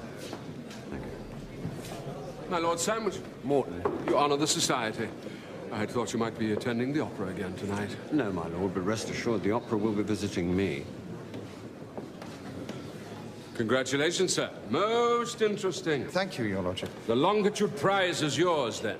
My Lord, I am, I hope, a scientist. Knowledge itself is my reward. Oh, very good. He has ability, that young man, but little sense. How long will it take to prove these tables? Oh, not so long, 4 years, perhaps. Can he beat the old carpenter? Harrison, he has lost his way. His third machine has defeated him. Or so the rumor has it. This society was created so that men of science might solve the mysteries of our planet. I would not wish to see the Longitude Prize stolen by a country toolmaker. Did you find the paper of interest, Mr. Harrison? Well, I certainly enjoyed the Reverend's enthusiasm for trigonometry at sea. My lord, the moon may only be observed 20 days in every month, and then only when there is no cloud. It is not a practical solution for navigation at sea. Please forgive my son William, you know. But he is right, Mr. Harrison. A practical solution is what we all seek. Tell me, the Society's clock, is it still adjusted by celestial observation? I believe it is, sir. Why? Is your watch wrong? No, my lord. It's almost right. Which is much more curious, don't you agree? William? My lord?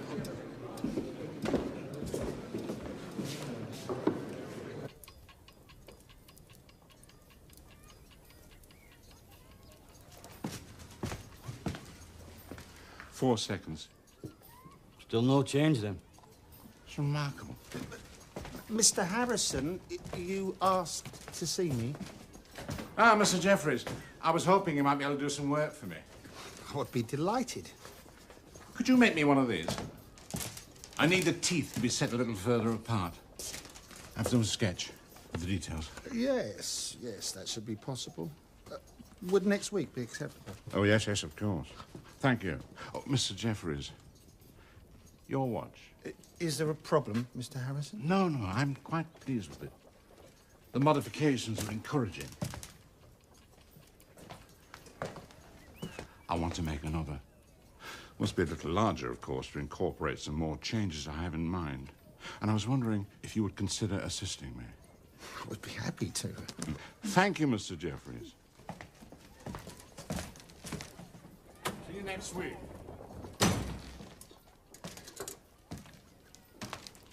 What are you doing? I mean to make another. But the third is almost ready. We cannot afford to be distracted now. You've seen how the watch has performed in the test. It's not perfect. But what if I could make it so? What if I could make a timepiece no bigger than the span of a man's hand that could be taken to sea? Now, wouldn't that be a practical solution? Harrison's fourth machine, by reason alike of its beauty and its accuracy, must take pride of place as the most famous chronometer that ever has been or ever will be made.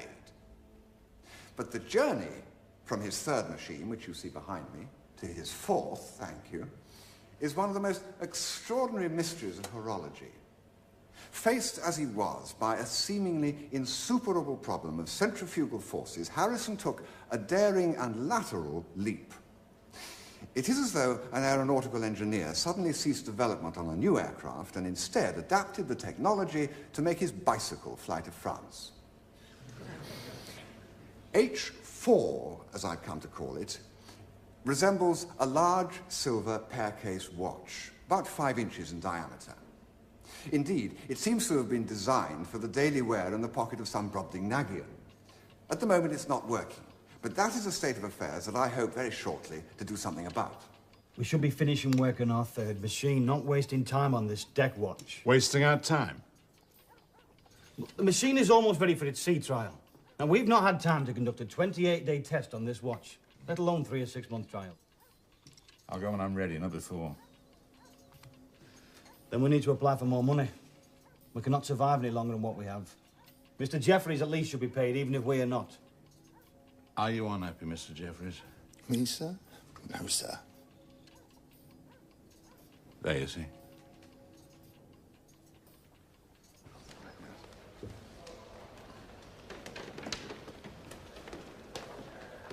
Mr. Gould. Francis Gray. I enjoyed your talk very much. I'm looking for people who can explain science in language that anybody can understand. Children, for example. Do you have any of your own? 2, but we're separated. Not divorced? Oh, no. Oh, well, that shouldn't be too much of a problem. Next time you're in town, perhaps you'd care to come and see me. I'd like to talk to you about something. Certainly. Well, good. Here's my card. You'll find me at the BBC.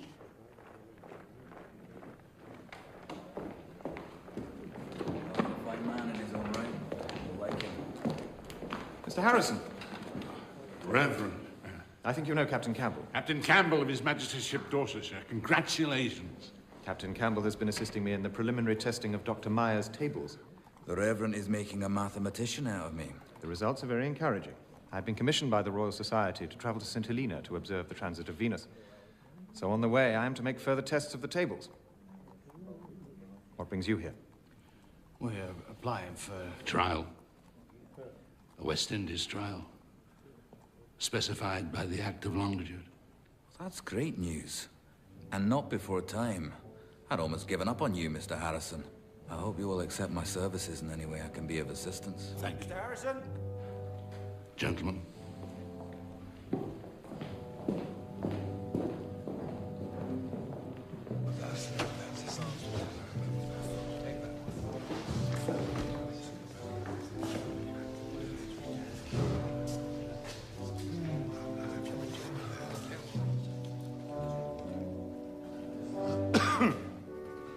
My lords, I've come for more money. That is your normal reason for honoring our presence, is it not, Mr. Harisson? Your lordships, my third timepiece is completed. I'm testing a fourth, which may be of great service with respect to the longitude. My son has been urging me for some time to put him to trial. I've decided to agree and wish to apply to take him to the West Indies. What? A West Indies trial? You told me the machine was not even adjusted. That is what I understood, my lord, but apparently he's making a new machine. What did the board resolve? There was a suggestion that he might travel to the West Indies with the Captain John Campbell on the Dorsetshire. If he has to have a trial, it mustn't be with Captain Campbell, who is his friend. Maskelyne's trip to St. Helena will take 4 months. Harisson must not be permitted to return first. No, we must find some other occupation for the Dorsetshire. With your permission, my lord. Please, carry on. Please, stay. Observe. I think you'll find this most interesting. This is the pineal gland. For the gland, the controls are in motion. Sir. This is the first. Yes, sir. My father took it to Lisbon when I was 8 years old. Beautiful. Quite beautiful. May I? Of course.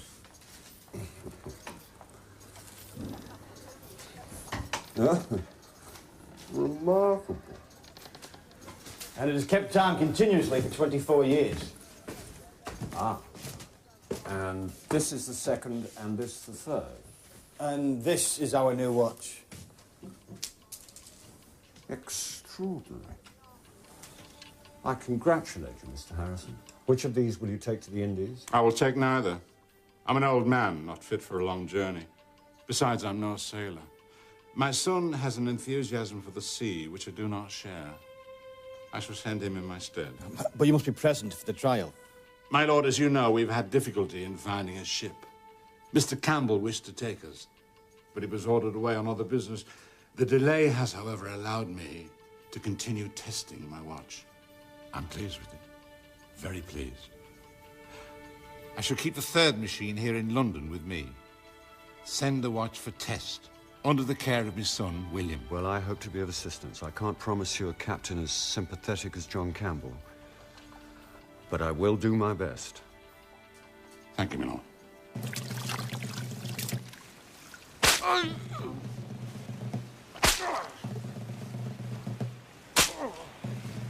What is their crime? Selling alcohol. There's a rumor that the ship's beer is rotten and the men may be forced to drink water. These three were caught selling their own brew at an exorbitant price. Is water so terrible?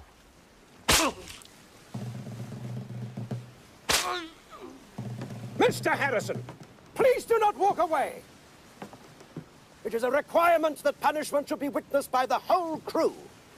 Every stroke that you do not observe will be taken again.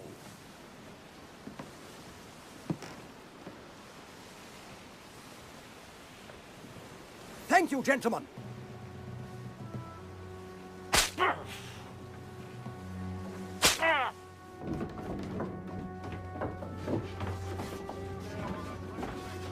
is what I mean.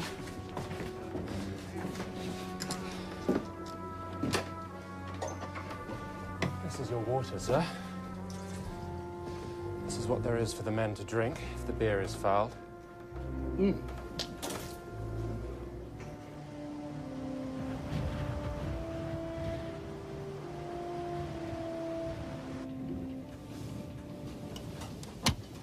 How far have you reckon Madeira, Mr. Learmouth?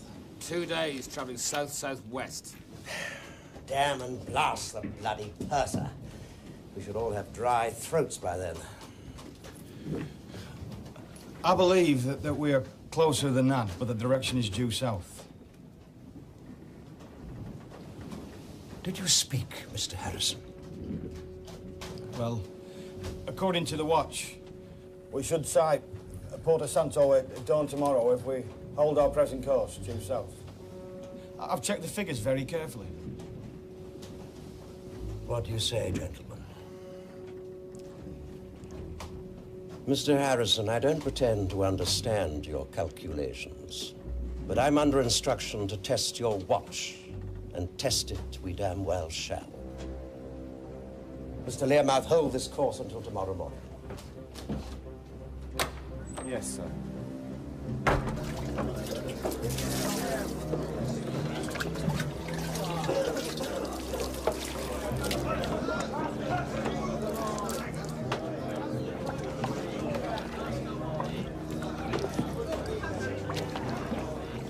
Send my compliments to the captain. I think you should come down here.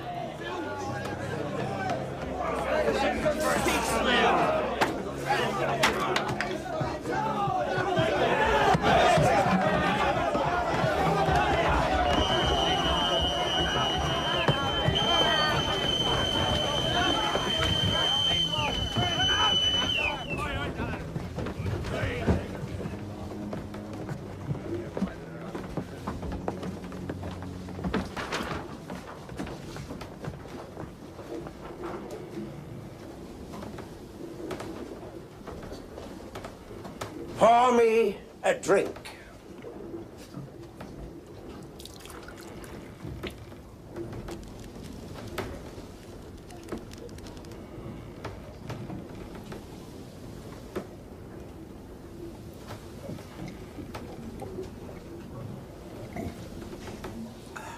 Neither myself nor my officers will drink anything this evening other than the same water that is in front of you. It ain't fit for... Stop that man! I will not tolerate being interrupted when I'm speaking. Now, I am aware that what is in front of you is not the sweetest of beverages. But we have a guest on board our ship, under instruction from the Admiralty. He has assured me that we will be able to take on fresh water tomorrow from Madeira. He has a machine that has made this clear to him. Is there anyone here who wishes to quarrel with Mr. Harrison's machine? Good. Then kindly get on with your meal.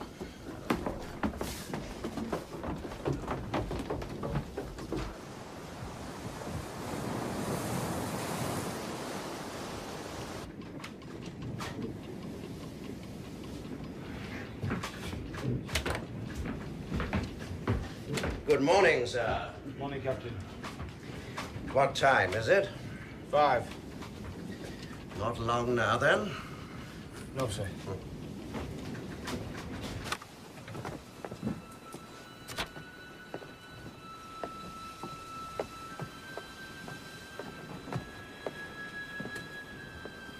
Lookouts aloft, Mr. Learmouth. They've been up there for half an hour. And the horizon? Horizon! Horizon clear!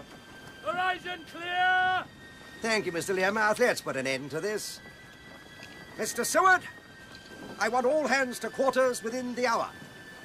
Mr. Learmouth, set a new course, please, south-southwest. If there are any complaints about the delay, the men can take the matter up with Mr. Harrison.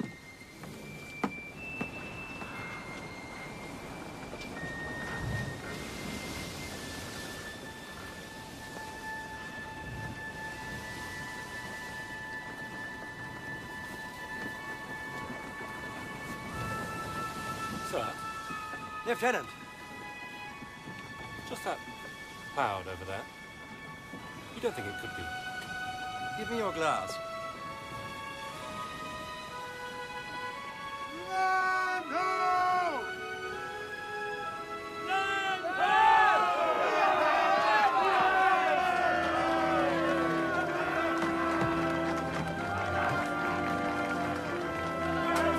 Turn up and stow your braces.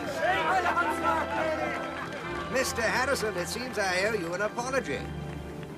And may I put my marker down here and now for the first watch that your father makes to go on sale to the public?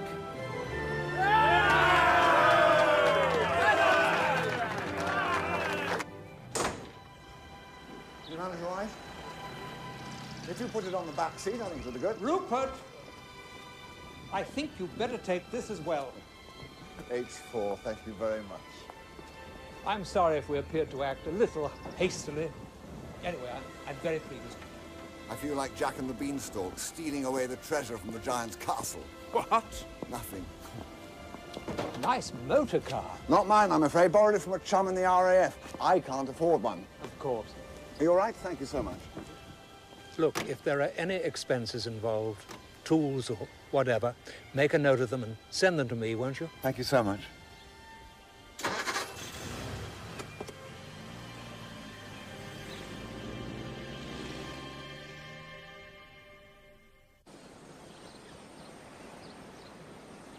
News of your achievement is all over town, as is the fact that you are about to win £20,000.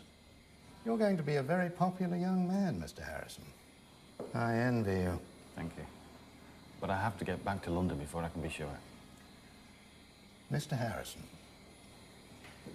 you are clearly not aware that while you were at sea, war was declared with Spain. Frankly, I'm surprised the Admiralty permitted you to travel to Jamaica at all. They must have known that you were likely to be stranded here. But there has to be a ship going back to England. No, I'm afraid not. Besides, it would be too dangerous to travel unescorted. I'm sure you wouldn't wish your watch to be captured by the Spanish. Enjoy yourself. This is a very beautiful island. Where are you going to put it? In the attic. And the job? What? You said you were going to London about a job. Oh, yes, I did. I met Uncle Mac. Uncle Mac? But you don't have an Uncle Mac. I do now. He offered me a job on the wireless. You're not going to play records, are you? Not quite.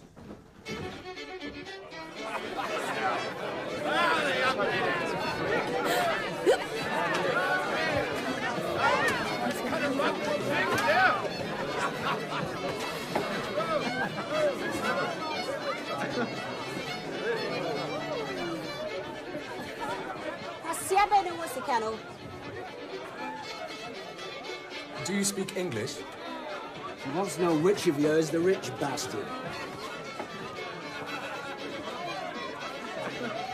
My dear girl, I'm the rich bastard. Perhaps you would allow me the honor of the next dance.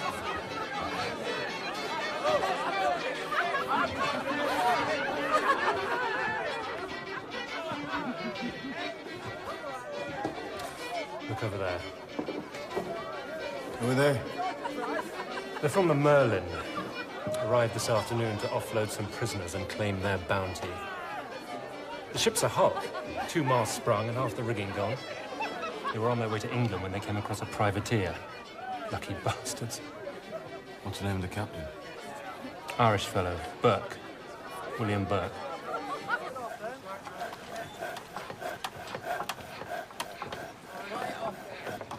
Let's see.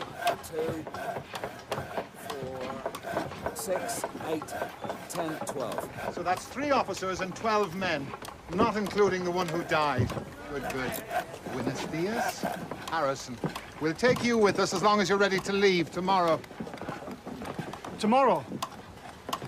We sail on the noon tide. Mr. Sayer! I'll need you finished up there within the hour.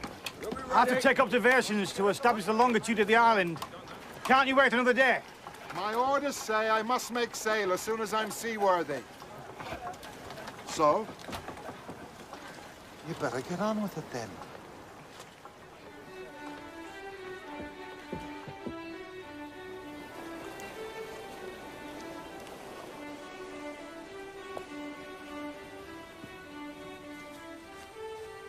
How is it? Almost there. What time do you make it? Well, the watch says... On the watch. I don't need the time back in England. The mail-in leaves on the noon tide. How long have I got? About an hour, I should say. I'll do the calculations later. I don't want to be stranded here for 4 months. Maskell may be on his way back from St. Helena with his lunar results. Come on. Give his hand. William, one of these chaps says he's a fisherman. He's got a boat moored on the beach below. He could take me straight out. It would save time. You sure? I don't think you have an option. The Merlin won't wait for you. Well, come on, then.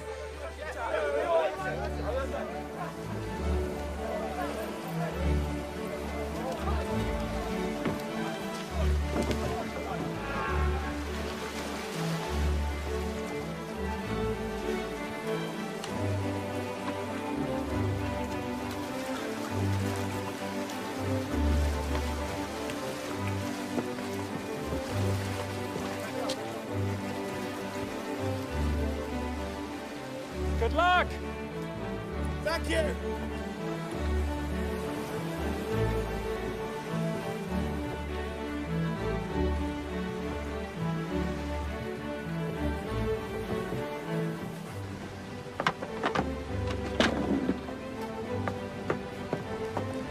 Mr. Harrison, I can see you live dangerously. I like that. Welcome aboard. Thank you, Captain. I can see I'm not the only one. Set the upper topsails, Mr. Parker. I got it. Set the upper topsails!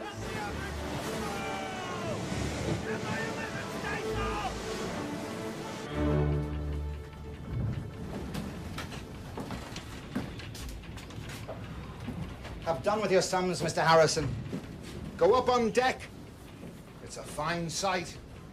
I cannot be certain till we're back in England. But according to my workings, if you take the rate into account, We've lost under a minute since the watch left London 10 weeks ago. The rate? Well, we know the watch loses 2.5 seconds a day. We call that the going rate. I used that in my calculations for Madeira, taking that into account.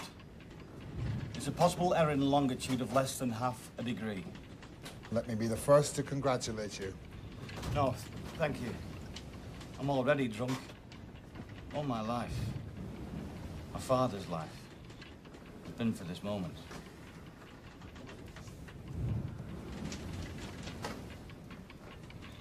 Listen. If the watch stops now, sir, so does my heart. But there will be no proof of its achievement. Half a degree. We've won the prize, Captain. We've won the prize! Captain, Spaniard on the larboard side, about a cannon shot away. Every man to his station. Tell the master gunner to report to me on deck. Ah! Loose your gun! Get those portholes open up. I don't know what she's waiting for.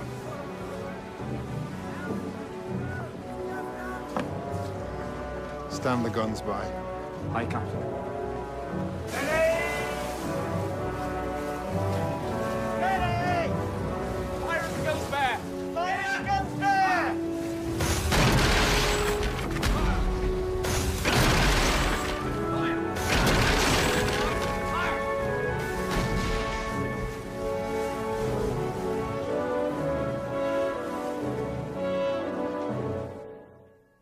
The dial is of white enamel with an ornamental design in black. The hour and minute hands are of blued steel, and there is a polished center second hand. The movement can be swung out of the case, turning on a bolt and joint, exactly as do those of ordinary watches of the period.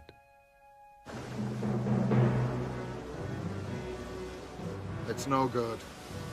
We're gonna have to try and outrun her. Mr. Markland, put on all the sails you can carry and set a course due east. Aye, aye, Captain. Can we get any more men aloft, Mr. Vandelwine?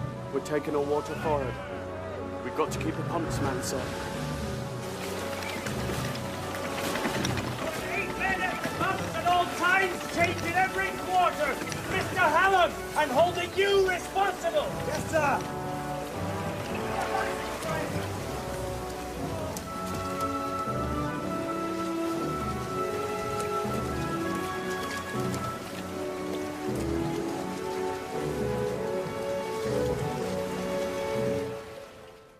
The pallet radius and crown wheel are both very small compared with the size of the balance. But not content with this, Harisson fitted between the fourth and crown wheels a most ingenious remontoire, whose action at first sight is almost uncanny.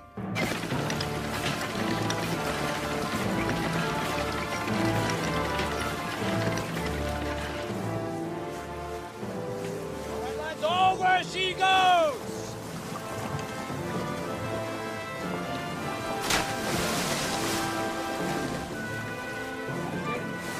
Steady up now, tighten it up! Tighten it up there! Bosun? We can get it right on top of the hole. The suction should hold it.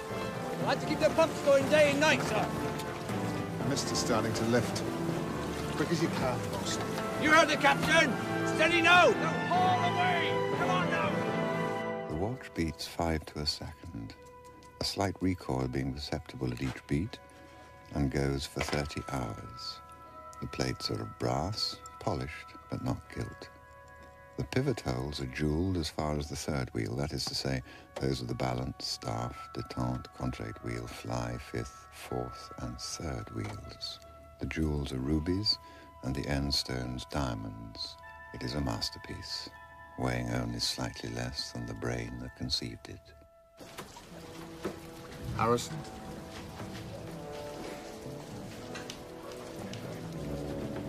Morning, Captain. How's your watch? Dry, sir. I think. Must be the only thing on board this ship that is. Who will believe in a naval watch that cannot survive a storm? There's many a ship that doesn't survive a storm, Mr. Harisson. But the Navy don't stop making them. It's not the Navy I have to convince, sir. 'Tis the board of Longitude.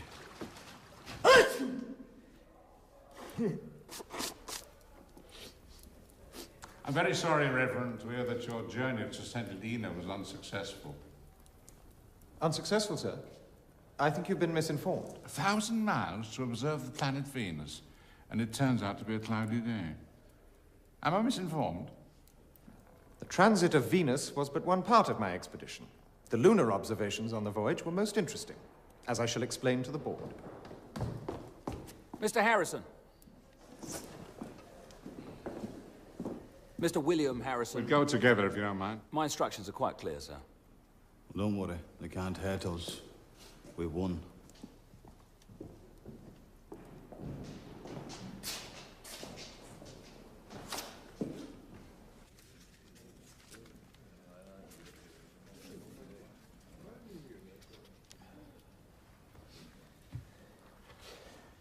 Mr. Harisson, is this your idea of a scientific observation? I must apologize, sir, but the journey back was very difficult and my papers were damaged.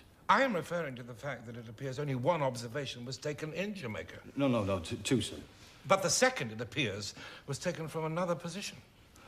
I had very little time, sir, but I can assure you the observation was most carefully taken, with witnesses present as instructed by the board. Mr. Harisson, do you have any formal astronomical training? No, sir. But I have been taking observations from my father since I was 6 years old. Really?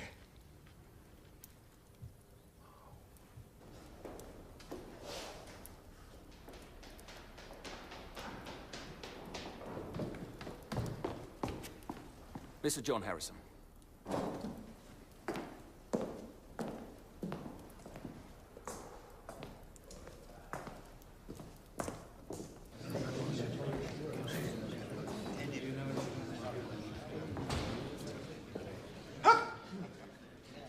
My lords, gentlemen, if I may beg your indulgence, it is 25 years since I first had the honor to address this board under the chairmanship of Dr. Edmund Alley. And since that time, I've worked with only one ambition: to satisfy your requirements as laid down by Act of Parliament for the discovery of longitude at sea.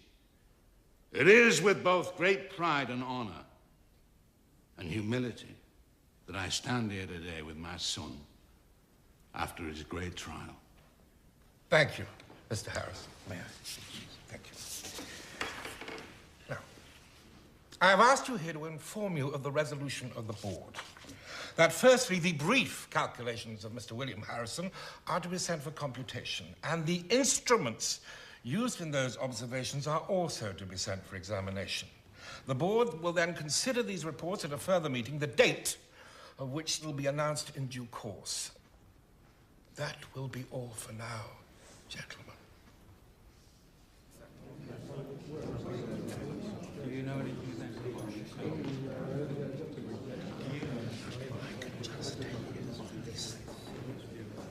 Sir, I am an old man, and an old man can sometimes find his senses unexpectedly weakened. There is perhaps an element of your argument that I have misunderstood, or even misheard. My watch lost 1 minute, 53.5 seconds after 81 days at sea, as witnessed and signed in the papers you have before you, which you seem so keen to put away. I have fulfilled the terms most exactly as laid down in the Act of Queen Anne, and I demand that you consider the question of my reward. Mr. Harrison, I am not a commissioner of the gaming board here to settle some bet. I am a scientist, bent on investigation of a most serious subject. Now, the board are at present unsatisfied with the information before them, but have decided to make further investigation with the help of some expert advice. Now, you will be summoned in due course to hear the results of that investigation. Thank you. There's a leak in the observations. On what grounds? Too few, taken from different positions. It's no more necessary to make multiple observations than it is to look at one's watch 100 times to tell the time. We'll go to Greenwich tomorrow and start a program of experiments to prove exactly that. We shall fight them. Interested only in observations, not in the timekeeping of the clock. Because they are astronomers, that's all they understand.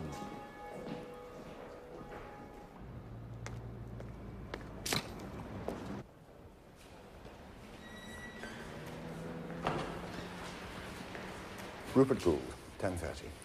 Program? Children's hour.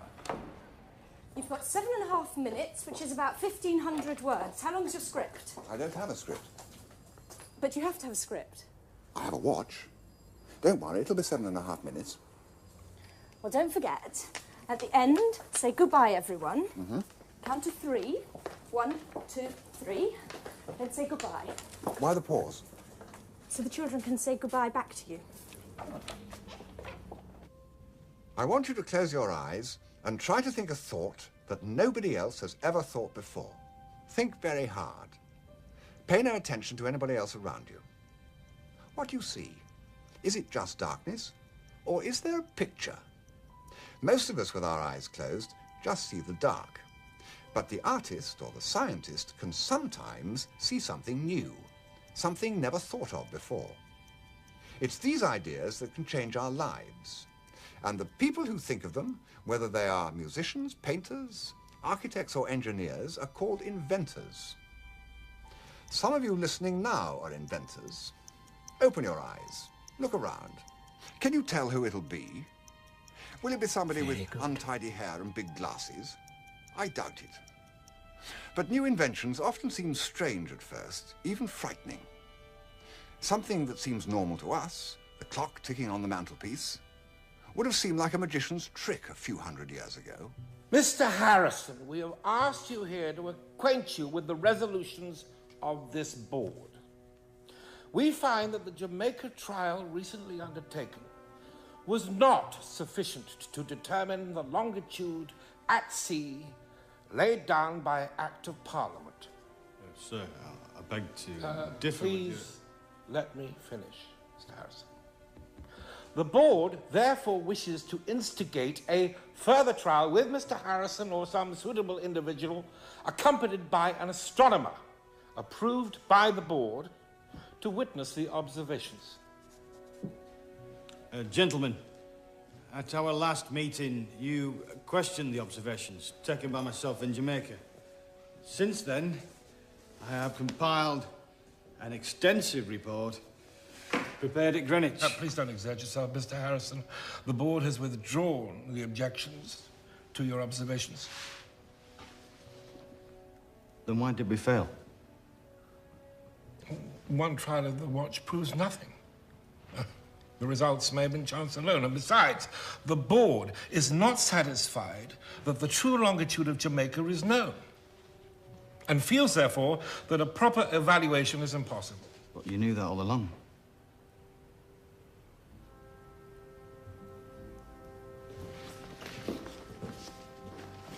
May I see the results of these computers?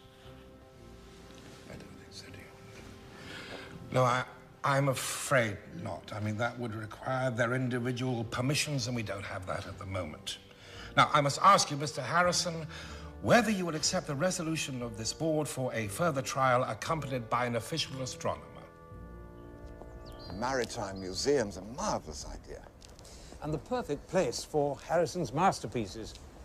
We've already written to the Science Museum to tell them that we want them back.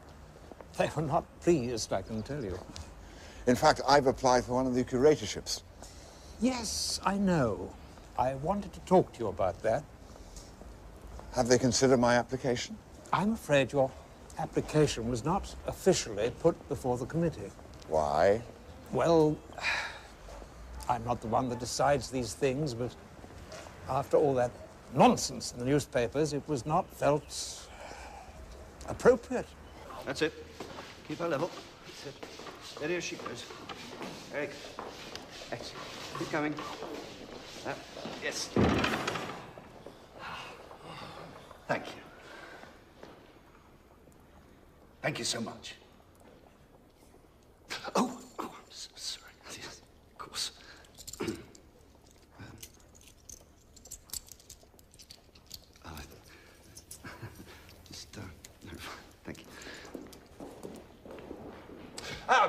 Good morning. Christopher Owen and the Marine Chair. Oh, good morning to you, sir. Mr. John Jeffries at your service. And may I present Mr. John Harisson? The clockmaker. I'm very honoured to meet you. I take it this machine is intended for the taking of lunar observations? Yes, impervious to the weather and the waves. It's my own invention. John! Up we go.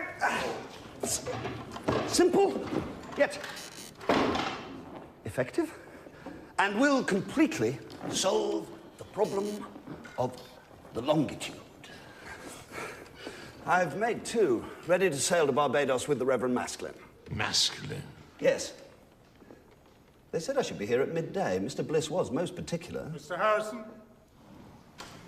Oh, I can manage, Jeffries. Mr. Owen? My lords, this is prevarication. If no astronomer is appointed, then the matter must be postponed.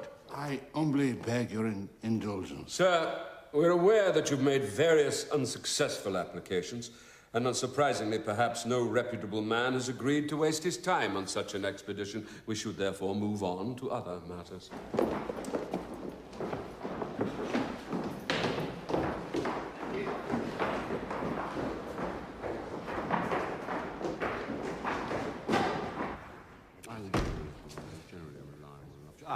My lord,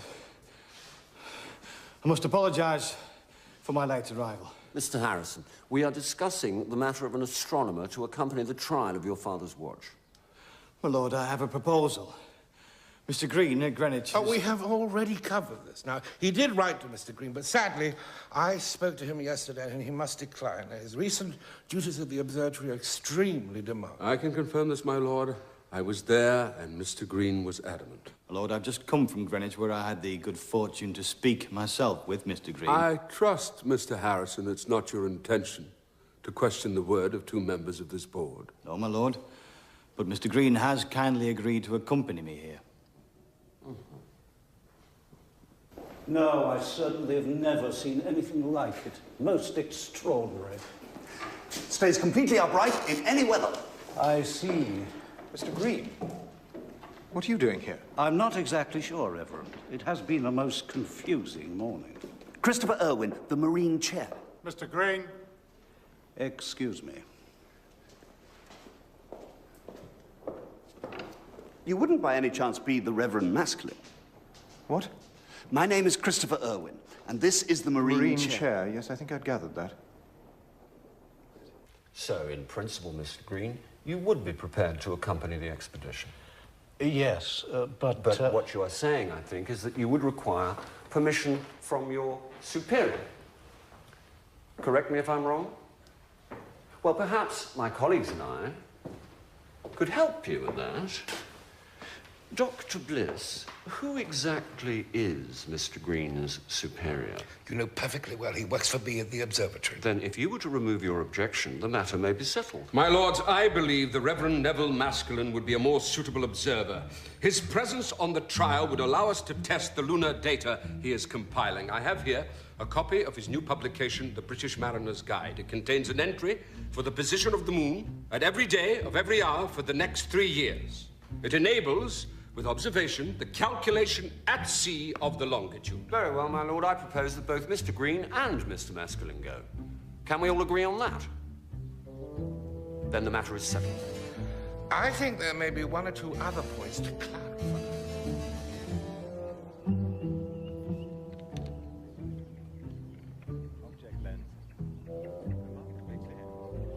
We would like to see 6 equal altitude observations per day for 3 consecutive days. Impossible. You cannot get 6 observations a day at Greenwich, let alone the West Indies. Captain Kalle. He's right, my lord. Let it read as many as are practical. Very well, for as many as are practical.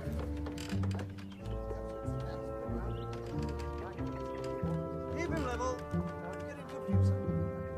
The watch must be submitted to me at the observatory for testing to determine its rate before the second trial. I'm not letting the watch out of my sight. We need to determine the rate. Captain Kalle, enlighten us. My lord, I think the rate should be determined by whoever is closest to the instrument, which must be Harrison. Provided that it is disclosed before the voyage starts, there is no possibility of dissimulation.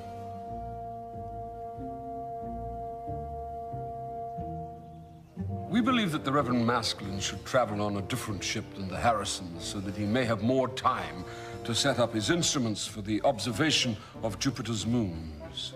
Agreed. Agreed.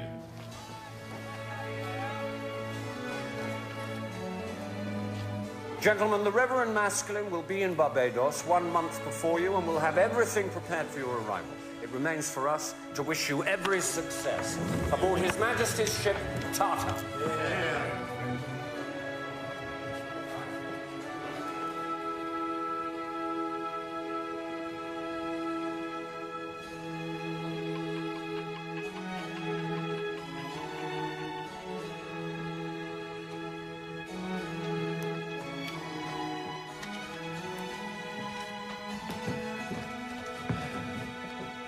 Harrison, here's to a successful voyage.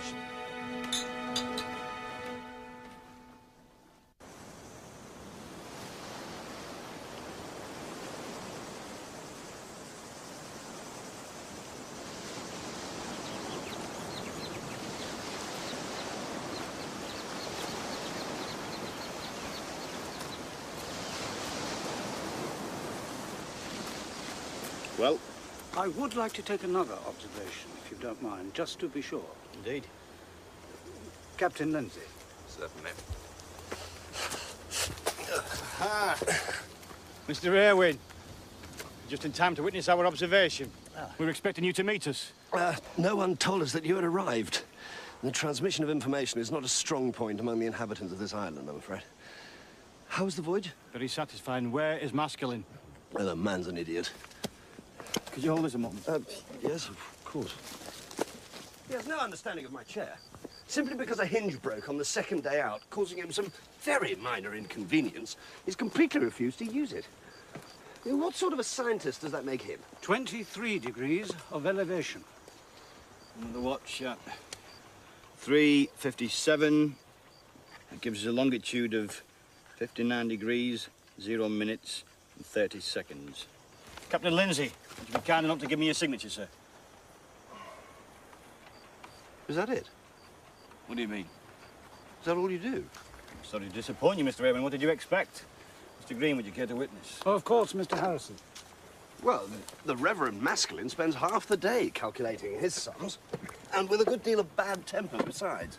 I have once or twice offered to help, being something of a mathematician myself, and have been most rudely addressed by him. It's lunatics for you. You'll find him very confident. Of what? That the longitude solution is found. Apparently, he was very annoyed that it was not recognized after the voyage to St. Helena. But he's convinced it is his now. He's told half the island. As a result of which, he's followed everywhere by the 3 unwed ladies of the town and their mothers, who are convinced he is to be rich. He doesn't seem to notice, though. I don't think he's very interested.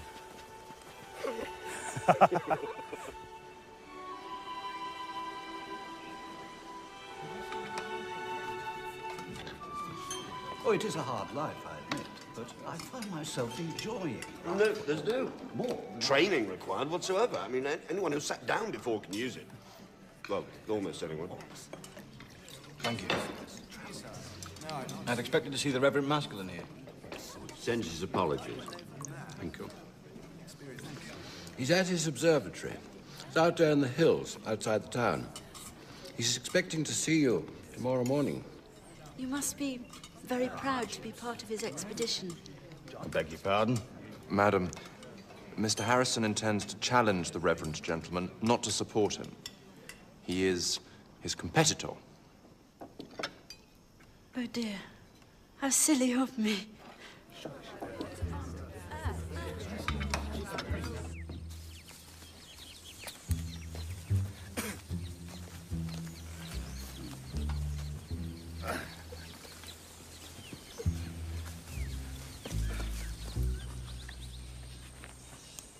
Congratulations on a safe trip. welcome to this island paradise. Good morning. I was sorry to miss you at dinner last night. Those things become a little predictable after a while. It was such a perfect night.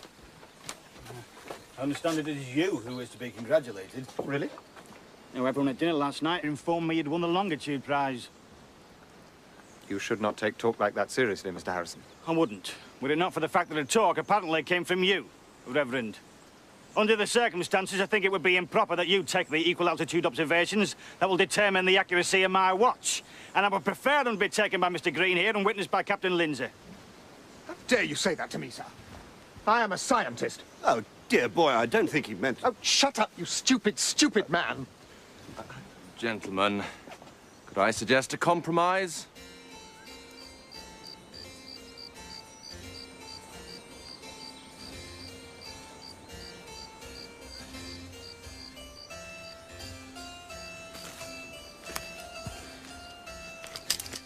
Damn and blast this bloody contraption. It's impossible to take a measurement properly under these circumstances. 28 degrees and 15 minutes. 28 degrees and 15 minutes. 28 degrees, 15 minutes. Would you be quiet? I'm so sorry to have disturbed you. We are quite finished. Look, old man, why don't you make another observation tomorrow? I'm sure the conditions will be better. Get out of my way.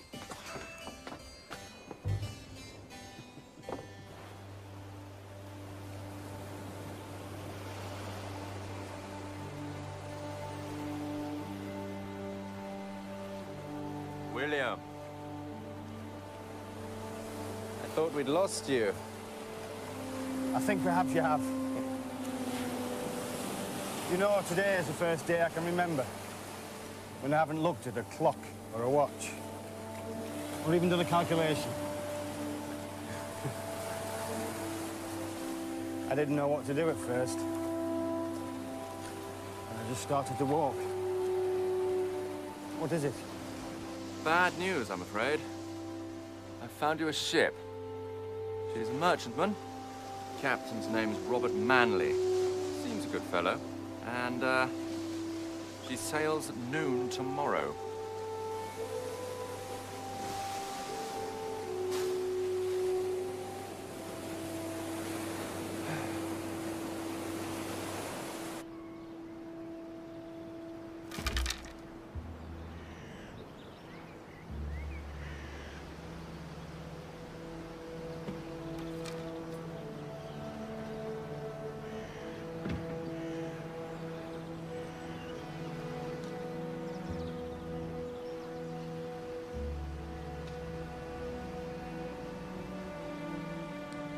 What do you do?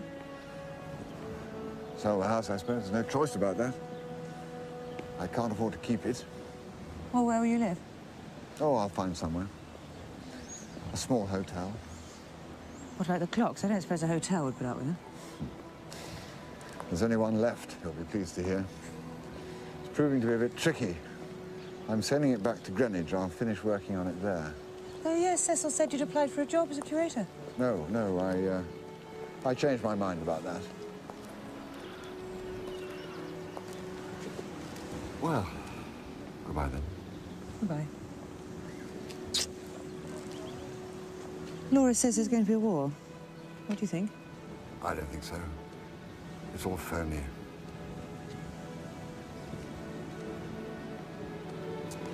Thank you so much for coming here. It's a great pleasure.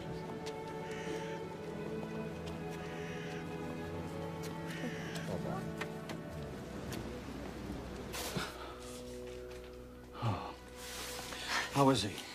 Very weak. He's angry with himself that he could not be there to greet you. He received your letters. How long has it been like this? Since you left. Try not to get him excited. The fever is strong. I have bled him again, but he's very weak and I dare do no more. I'll come back tomorrow. Thank you.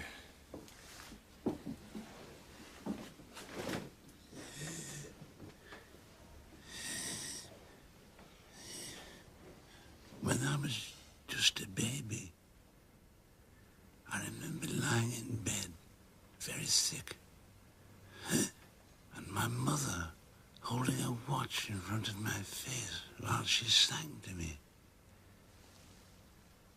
I don't remember the song, but the ticking of the watch seemed like an orchestra playing with her. And then she laid the watch on my pillow. Afterwards, she used to say it sent me to sleep, but it didn't. People say the tick of a clock is like a single sound, but it's hundreds. It's hundreds of tiny frictions, expansions, and contractions, all twisted into a single moment.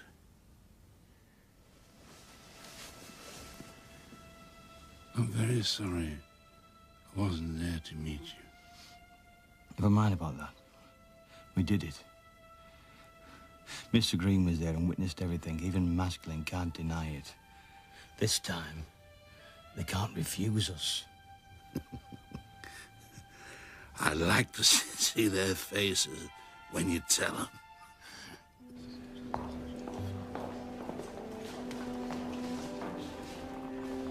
He looks pleased with himself.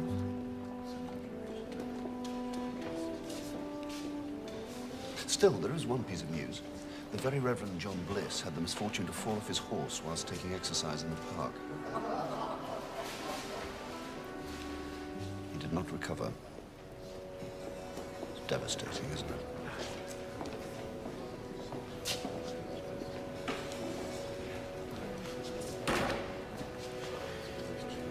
Who's to be Astronomer Royal? Not decided yet. Mr. William Harisson.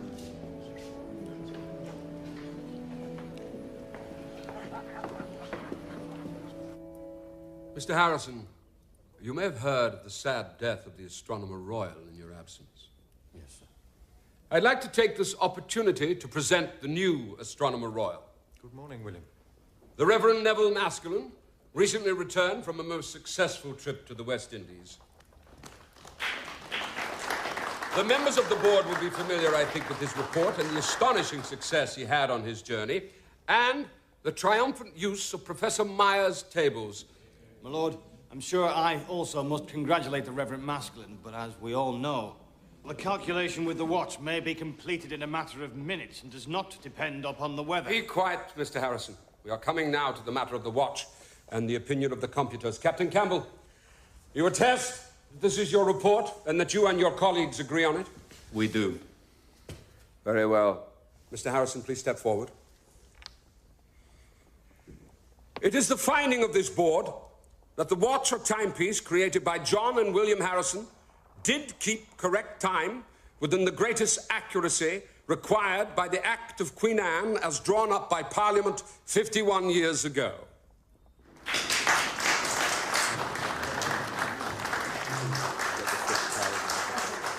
My lord, may I have a copy of those to show my father? He has waited a long time to hear your lordship's kind words. In good time, Mr. Harrison. Astronomer Royal, would you be kind enough to read the 5th paragraph of the Act? My lord.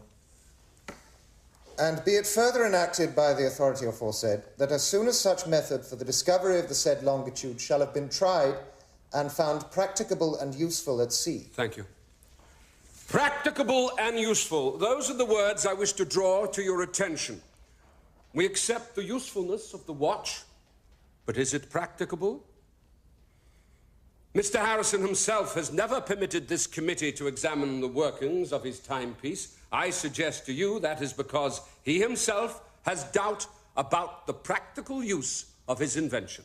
My lords, you must understand that my father has sought to protect his work from those who might steal his inventions. But if this board requires it, we shall submit detailed drawings of the workings of the watch when he has received his prize. Mr. Harrison, this board does not accept restrictions placed upon its work as prescribed by Parliament. Here are the conditions required for fulfillment of the terms of the Act. First, your father must, in person, take the watch apart and explain the working of every detail to the complete satisfaction of such persons as this board shall appoint. This shall include any experimental observations they may require. Secondly, he shall make or cause to be made under his sole direction, 2 further watches of the same design to demonstrate the practicality of their construction. And thirdly, these new watches shall be subjected to such test or tests as this board shall require to ascertain their usefulness under the terms of the Act. Then, and only then, will he receive his prize. My lord, my father is sick and he's 73 years old. He has until Thursday to accept the conditions, which I must inform you have been submitted to Parliament and will form part of a new amendment to this bill. Call Mr. Christopher Irwin, please.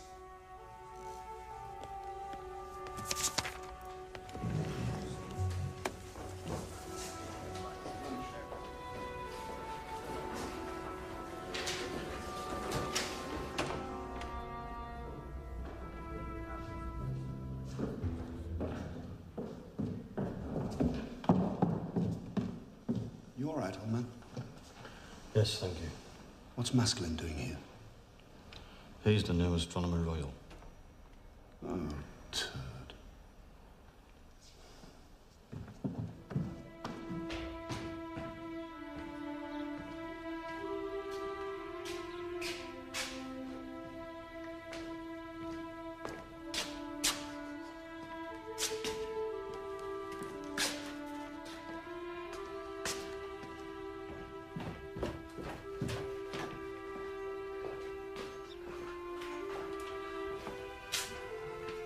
Is this everything, sir? Yes. Thank you.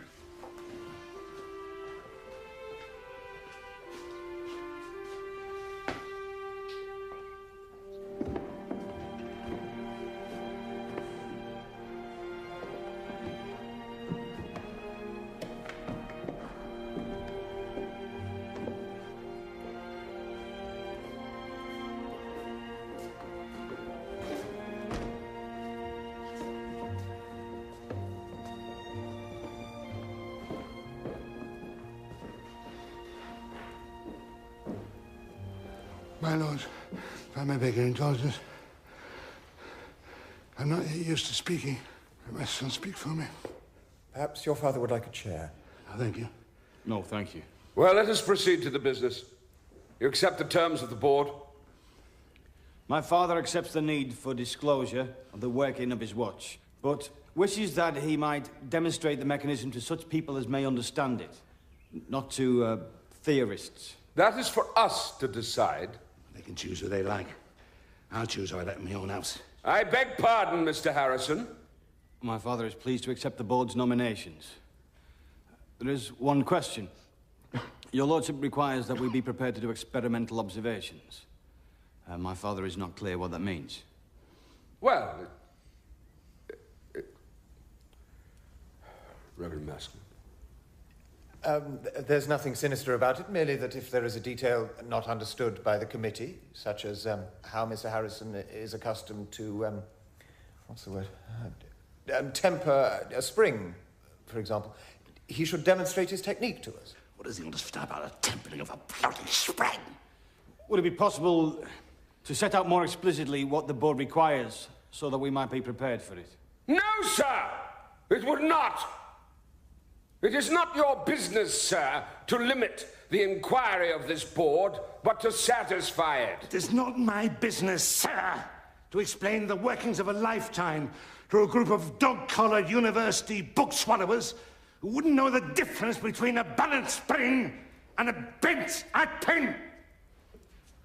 The 30 years I've stood before this board, I've never once had the occasion to talk to anyone who knew anything about what I was actually doing, any sense of the mechanisms I created. But I carried on, trusting that if I fulfilled the Act of Queen Anne, I'd get my just rewards. I have fulfilled that act. I have made such a mechanism. Give me my prize and I'll use the money to build a factory, make 100 watches, 1,000, each one the same. But I will not, as long as I've got a drop of English blood in my body, and not dance to the tune of a group of ignorant schoolboys.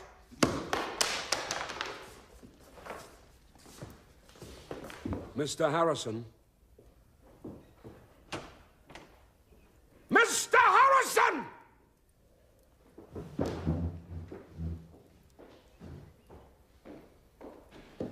Father. Oh, don't give me any more of your fine words and clever explanations. What do you know about what I've had to put up with? What do you understand about what I've done? Could you build a watch, sir? No. You damn well couldn't. Get away from me. Get away from me!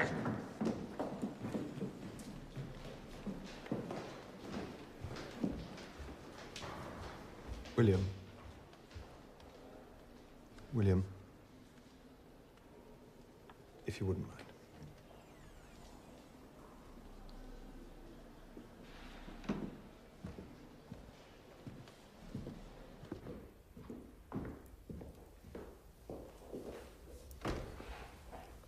Mr. Harrison, either your father signs an oath agreeing to these terms, or this matter ends here.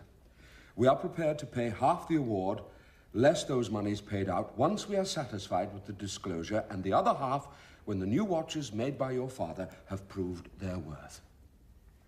My lord, if he would just change the wording of experimental observations, he would sign. No! No! No! No! No! How many times do I have to say it to you bloody people? You do not negotiate with this board!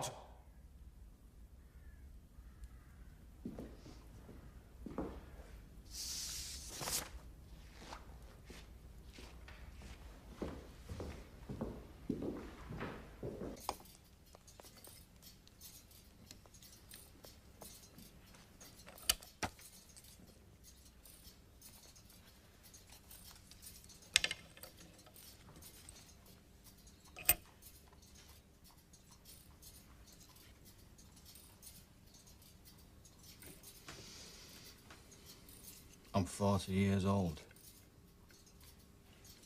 And what family I have is here in this room. These machines are my brothers and sisters.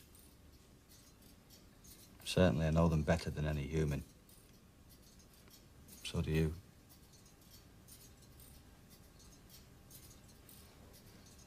Ever since I was a child, I've watched how carefully you touch them. Never angry, always loving.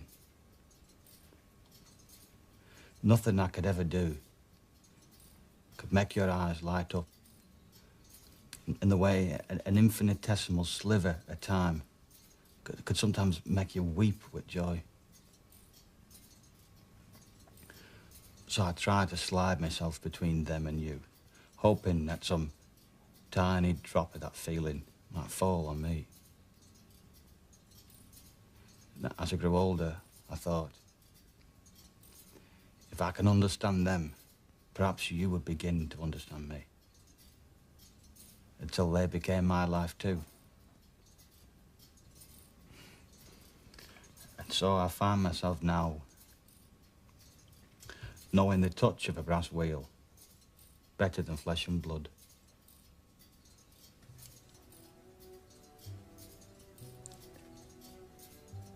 I will do as they wish.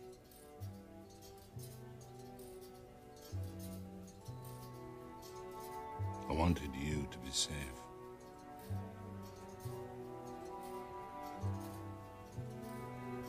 I thought I could make us impregnable.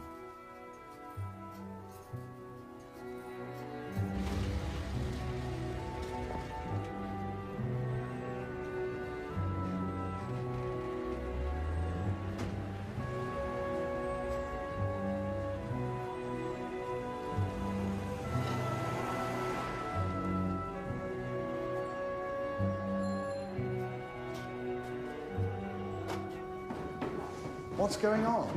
We've been ordered to move all valuable exhibits out to Cambridge. Why on earth would Hitler buy a museum in the middle of a park?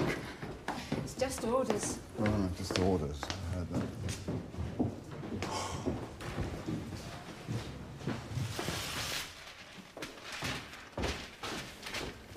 Do you mind if I do that? There's a special case for it. I made it myself some time ago, but I'm sure I can still find it. Help yourself. It's a funny-looking thing, isn't it? Yes, it is a funny-looking thing. Do you think I could have a chair?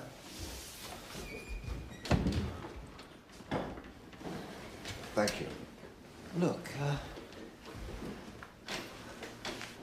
are you all right? No, I don't think I am. How old are you? 18. Although I don't know what that's got to do with it. Nothing at all. Don't take any notice of me. It's just... Do you have any idea what it's like? War?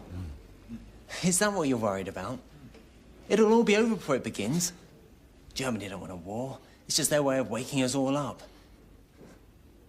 Look, can I get you something? A cup of tea? Yes. Cup of tea. That'll do the trick.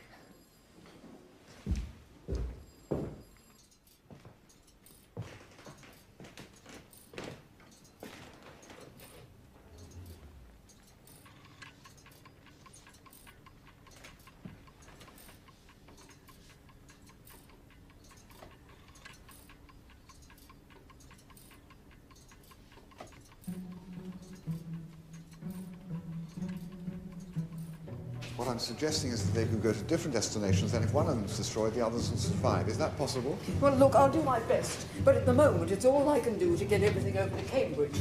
Oh, we are sending some of the smaller items to a science museum vault in Beckenham. I could try and get one. Beckenham will be good, thank you. Right, well, No, leave I've it just with got me, to- please, I've and got I'll to- sort something out. Thank Where are you you. going with that?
Muriel!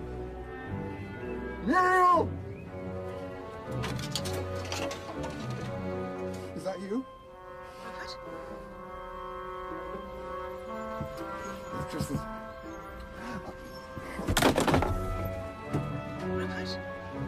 Rupert, is that you?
They're all satisfied. Now we just put the watch together and take it to the committee. They'll give us half the prize. What watch? There is no watch. Look at it!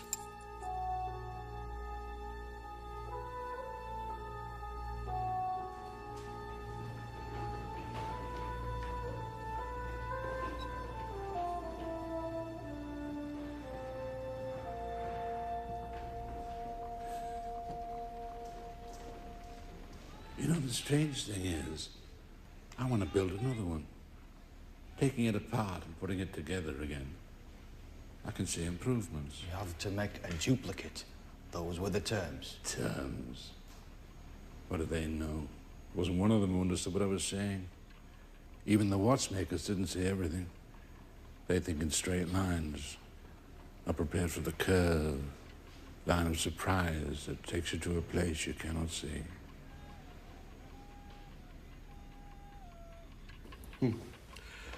And how are we to know that this is the same watch that was used at the disclosure? If I could make a watch in 5 days, then I'd have the prize money by the end of the week. Very well. I am pleased to offer you the certificate of this board. Congratulations. You've made something useful. How long will it take you to make 2 further watches as required by the Act? The new Act. Beg pardon, sir? Additional instruments are not required by the Act of Queen Anne. The Act required that the invention be practical. We have merely clarified that issue in our recent amendment. How long will it take? 2 years, if my watch is returned to me to work on. I'm afraid that is impossible.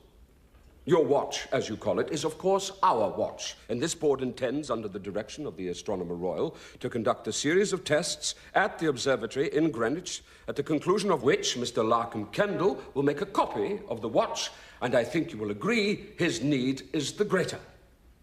It'll take a further year if I'm forced to work without it. So be it, Mr. Harrison. So be it. Thank you.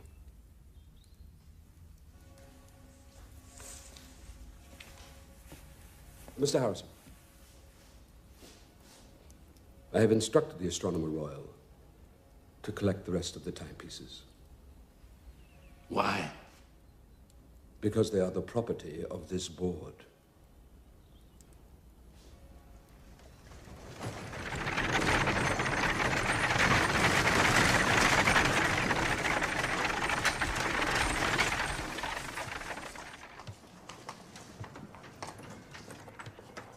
He has brought an open card with no suspension. He means to destroy them on the journey to Greenwich. Morning, William. I've come to collect your fund. Mr. Harrison? Reverend Maskelyne, the machines are ready for collection. I will need a certificate from you that they're in good order.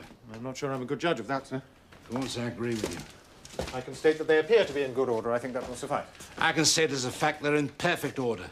That will not be necessary. And I will need it to be understood that when they left my property, that was the case. And that you were entirely responsible for their safety from this moment on. I accept that responsibility. Now, what is their normal method of transport? Boat. Do not bandy words with me, sir. I am serious. They should go to Greenwich by barge. Not some old cart like a butcher would carry a bag of bones in. I merely wish to know whether it is the custom to take machines to pieces before moving them. No. But they must Look, all... enough. He has the authority of the board. Let him exercise it. This is quite childish. I know perfectly well how to achieve this. If this is the case, we will need a blacksmith to help us take it apart.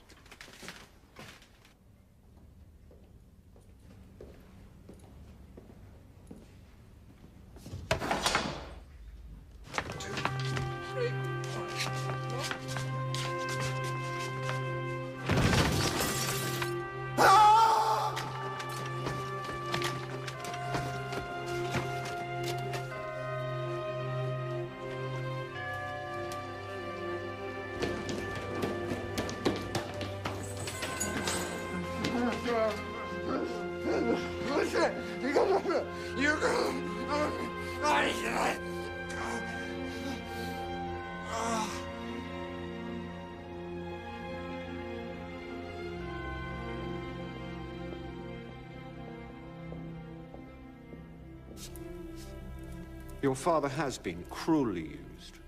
But while I'm out of the Admiralty, there is little I can do. But there must be some other way. He cannot finish 2 further watches. It will kill him. Do you have any skill at cards, Mr. Harrison? No, my lord. No. Neither do these ladies, it would appear. Perhaps they flatter me. Well, Parliament has already been the instrument of much mischief. There is, therefore, only one court of appeal I could recommend. And that is? The Crown.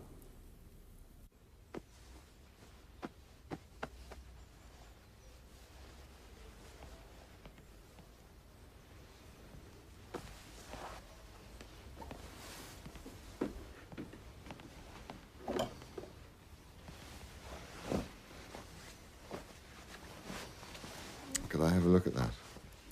A look at what? Your watch. Sit up.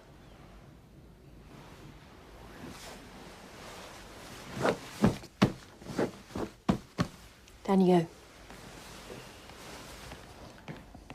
I took mine away.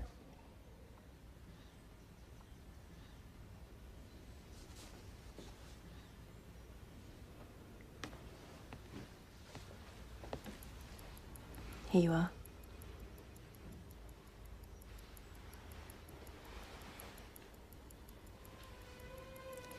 Mind you look after it or you'll get me into trouble. Thank you. It will be quite informal. Just bow and address him as Your Majesty. I will divert the Queen, whose taste is more inclined to scandal than to science.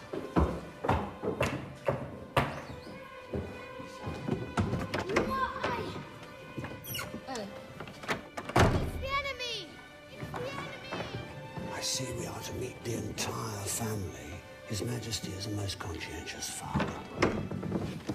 Shh, shh, shh, shh. Quiet, everyone. Georgie, let him have one. Go on, pass him one. Yes, sir. It's aye, sir. Silly. Fire! Hold your fire, gentlemen. Hold your fire. My dears, we are saved. Lord Sandwich knows about the running of the ship. He will come to our rescue. Your Majesty, may I present Mr. John Harisson? Mr. Harrison, I am very pleased to make your acquaintance. Please excuse our exuberance. Mr. William Harrison. Have you ever sailed on a frigate, sir? I have, Your Majesty. And where, pray, were the mortars situated? On the forecastle deck. Aha! Georgie, you are in the right, sir, and I am in the wrong. Mr. Harrison here will show you the positioning of your mortars. You may need some more ammunition. My dear, you mustn't get the children so excited. They'll never sleep. Hoheit, Sie sehen sehr gut aus. Sie schmeicheln mir wie immer, my lord. Ich bin Mr. heute Harrison, sehr I think I have something here that might interest you. Please excuse my husband. Come and look at our battleships, Mama. May I come aboard? This was presented to me by Mr. Priestley. The most wonderful creation for the production of electricity. And what is its use? Haven't the foggiest, but that's pretty what? What? Mr. Harrison, I've been informed at length about your trials, and I must tell you, sir, that we are very disturbed by the news. The safety of our ships is our dearest concern, and we are most grateful for your endeavours on their behalf. Thank you, Your Majesty. Tell me, have you started work on the new watch? I have, sir. When it is finished, will you do something for me? Bring it here, let me see it. I would be most interested. Oh, have you seen this? I wore it today, especially for you. Mr. Arnold made it for me. Papa, come and see our mortars. Blown up your sandwich. I hope not. The Admiralty may want him back.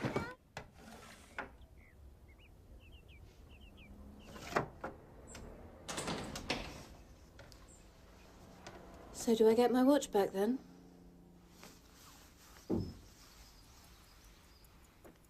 I'm not sure I can do without it yet.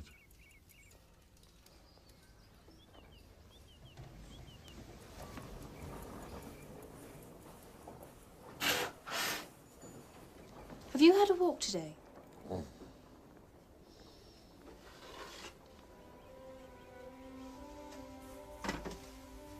I'm getting you up. Do you have a name? Rupert. Do you? Grace. But it's Nurse Ingram's to you.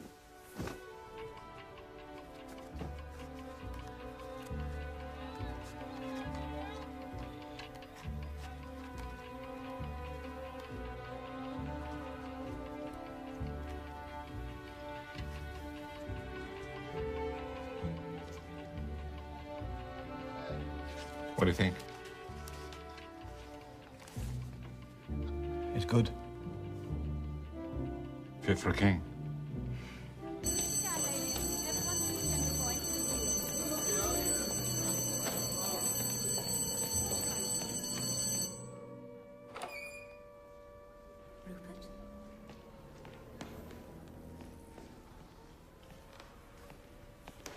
Rupert. It's all right. I'm here. Rupert, there's nothing to be alarmed about. It's only a drill.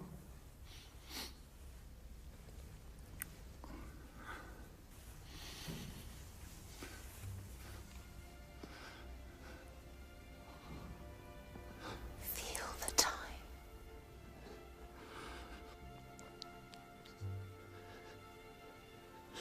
I could feel your heart.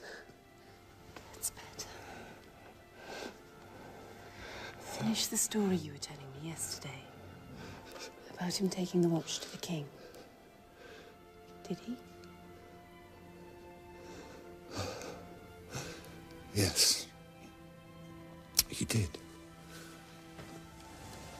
The king decided to do his own experiment. An experiment that lasted months. Did it work? No, not at the beginning. At the beginning, it was a disaster. It is a most perplexing matter. Dr. de Mainbray, my astronomer and dear friend, came to me this morning with the news. Well, I can tell you, sir, that I did not believe it. I came here at once to see for myself. And he was right. Absolutely and utterly correct. I don't know what to make of it.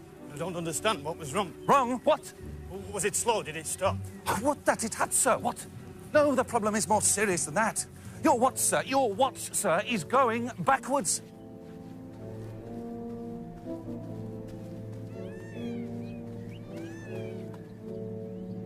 I noticed it this morning, sir. I immediately informed His Majesty. The position, I believe, is correct. The position is fine. I have no explanation for this. Wait. What? The compass needles. What do you think? The needles? When we were magnetizing the needles, what do we do with the... whatever you call it? What? The lodestones. Where's the key? The key. Quick, man, quick, take your waistcoat.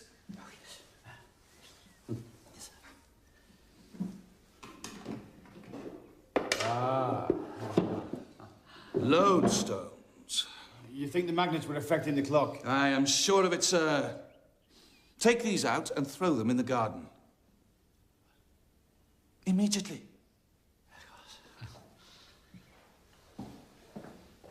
There. Now we must start all over again. Your Majesty is very kind. Piffle, sir. I'm a scientist. That's right. Watch the ball. 55, 56, 57, 58, 59, 11 o'clock. Right, let me see, Mr. Harrison. I think we are on target, gentlemen.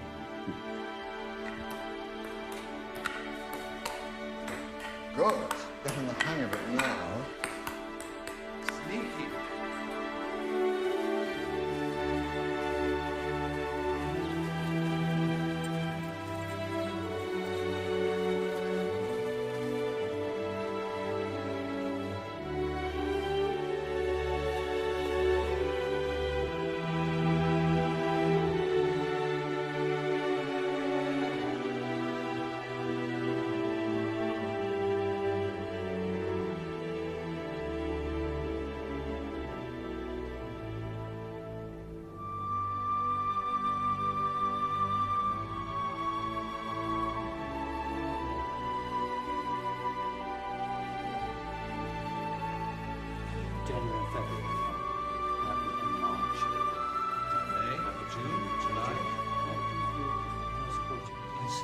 have here the solar tables. They're going to kick you out soon, you know. Well, they can't possibly. I'm feeling particularly mad at the moment. I don't think they cure that kind of madness here. What will you do? I don't know. Pitch a tent outside the gates, I suppose. Do you have any objections to life under canvas? Not more than a couple of thousand. Seriously, though. Seriously, though, I've no idea. It's just... you could move in with me. What, in the nurses' quarters? Wouldn't Sister object, or do you imagine I'll wear some sort of disguise? Don't be silly, it doesn't suit you. No, I'm thinking about going home. Before they throw me out, too. My mother needs some help, and I feel I ought to be with her. It's not ideal, I know, but you could come too. If you wanted. Sounds pretty ideal to me.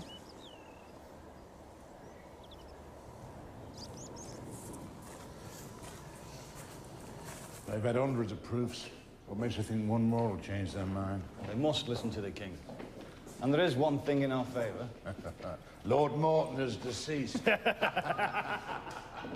I move to enter the results of the recent trial at the King's Observatory in Richmond, which show that in a trial of 70 days, greater than the time of the West Indies voyage stipulated in the Act of Queen Anne, the watch lost less than 1/10 of a second a day, which would be consistent with finding a longitude in those West Indies to a distance of less than 1 mile and therefore wholly within the Act.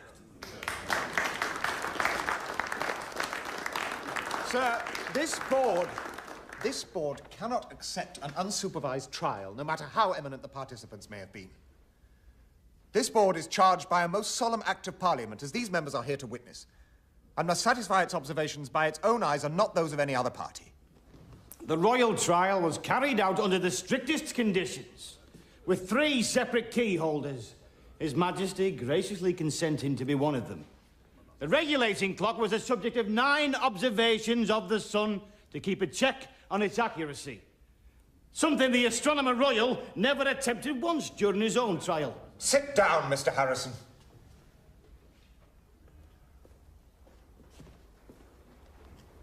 I would like to call upon Captain John Campbell, who has a report recently arrived from Jamaica concerning the exploratory voyage of His Majesty's ship Resolution under the command of Captain James Cook.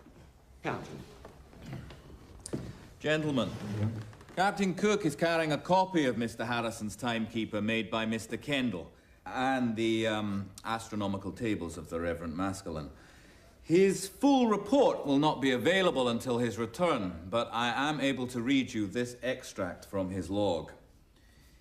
It would not be doing justice to Mr. Harisson and Mr. Kendall if I did not own that we have received very great assistance from this useful and valuable timepiece. The watch was used to predict the landfall of St. Helena within 3 miles. This is not evidence, but anecdote.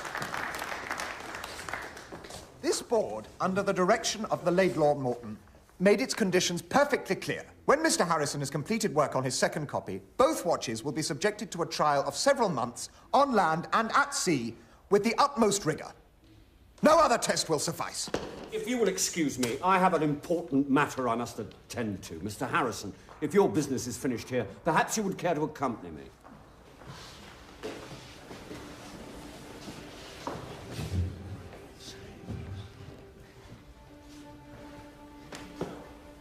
With the board's permission.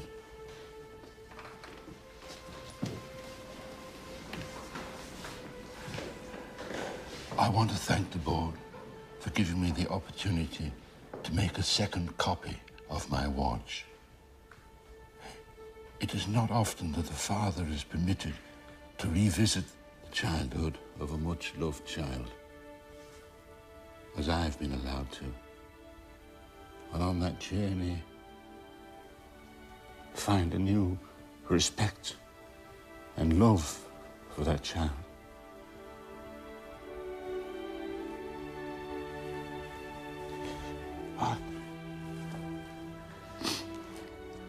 I do beg your indulgence, my lordships. I'm an old man, and I've never been accounted a speaker of merit.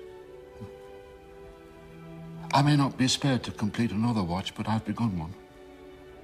It will not, gentlemen, be a copy, because I am mindful of the act of Queen Anne, to which I've clung for over 50 years like a shipwrecked sailor to a barrel, to be practical. In all my life, that's been my gospel and my creed.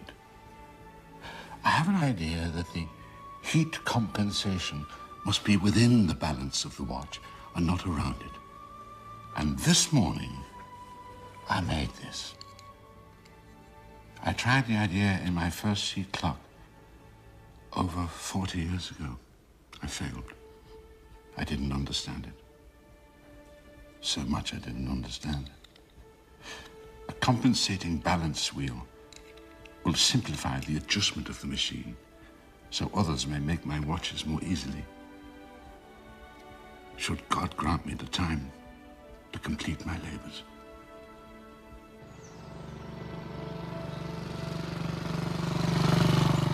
Thank God you're here.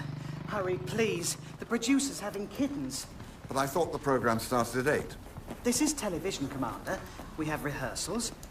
I'll have to take you straight to makeup. Oh, really? Is all this absolutely necessary?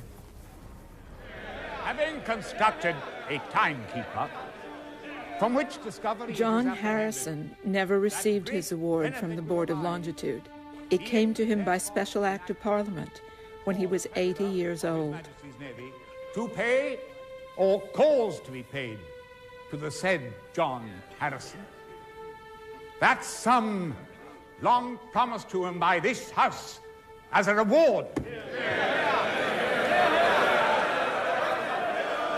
He had a further 2 years left to him to enjoy his wealth. After his death in 1776, William married, but never made another watch.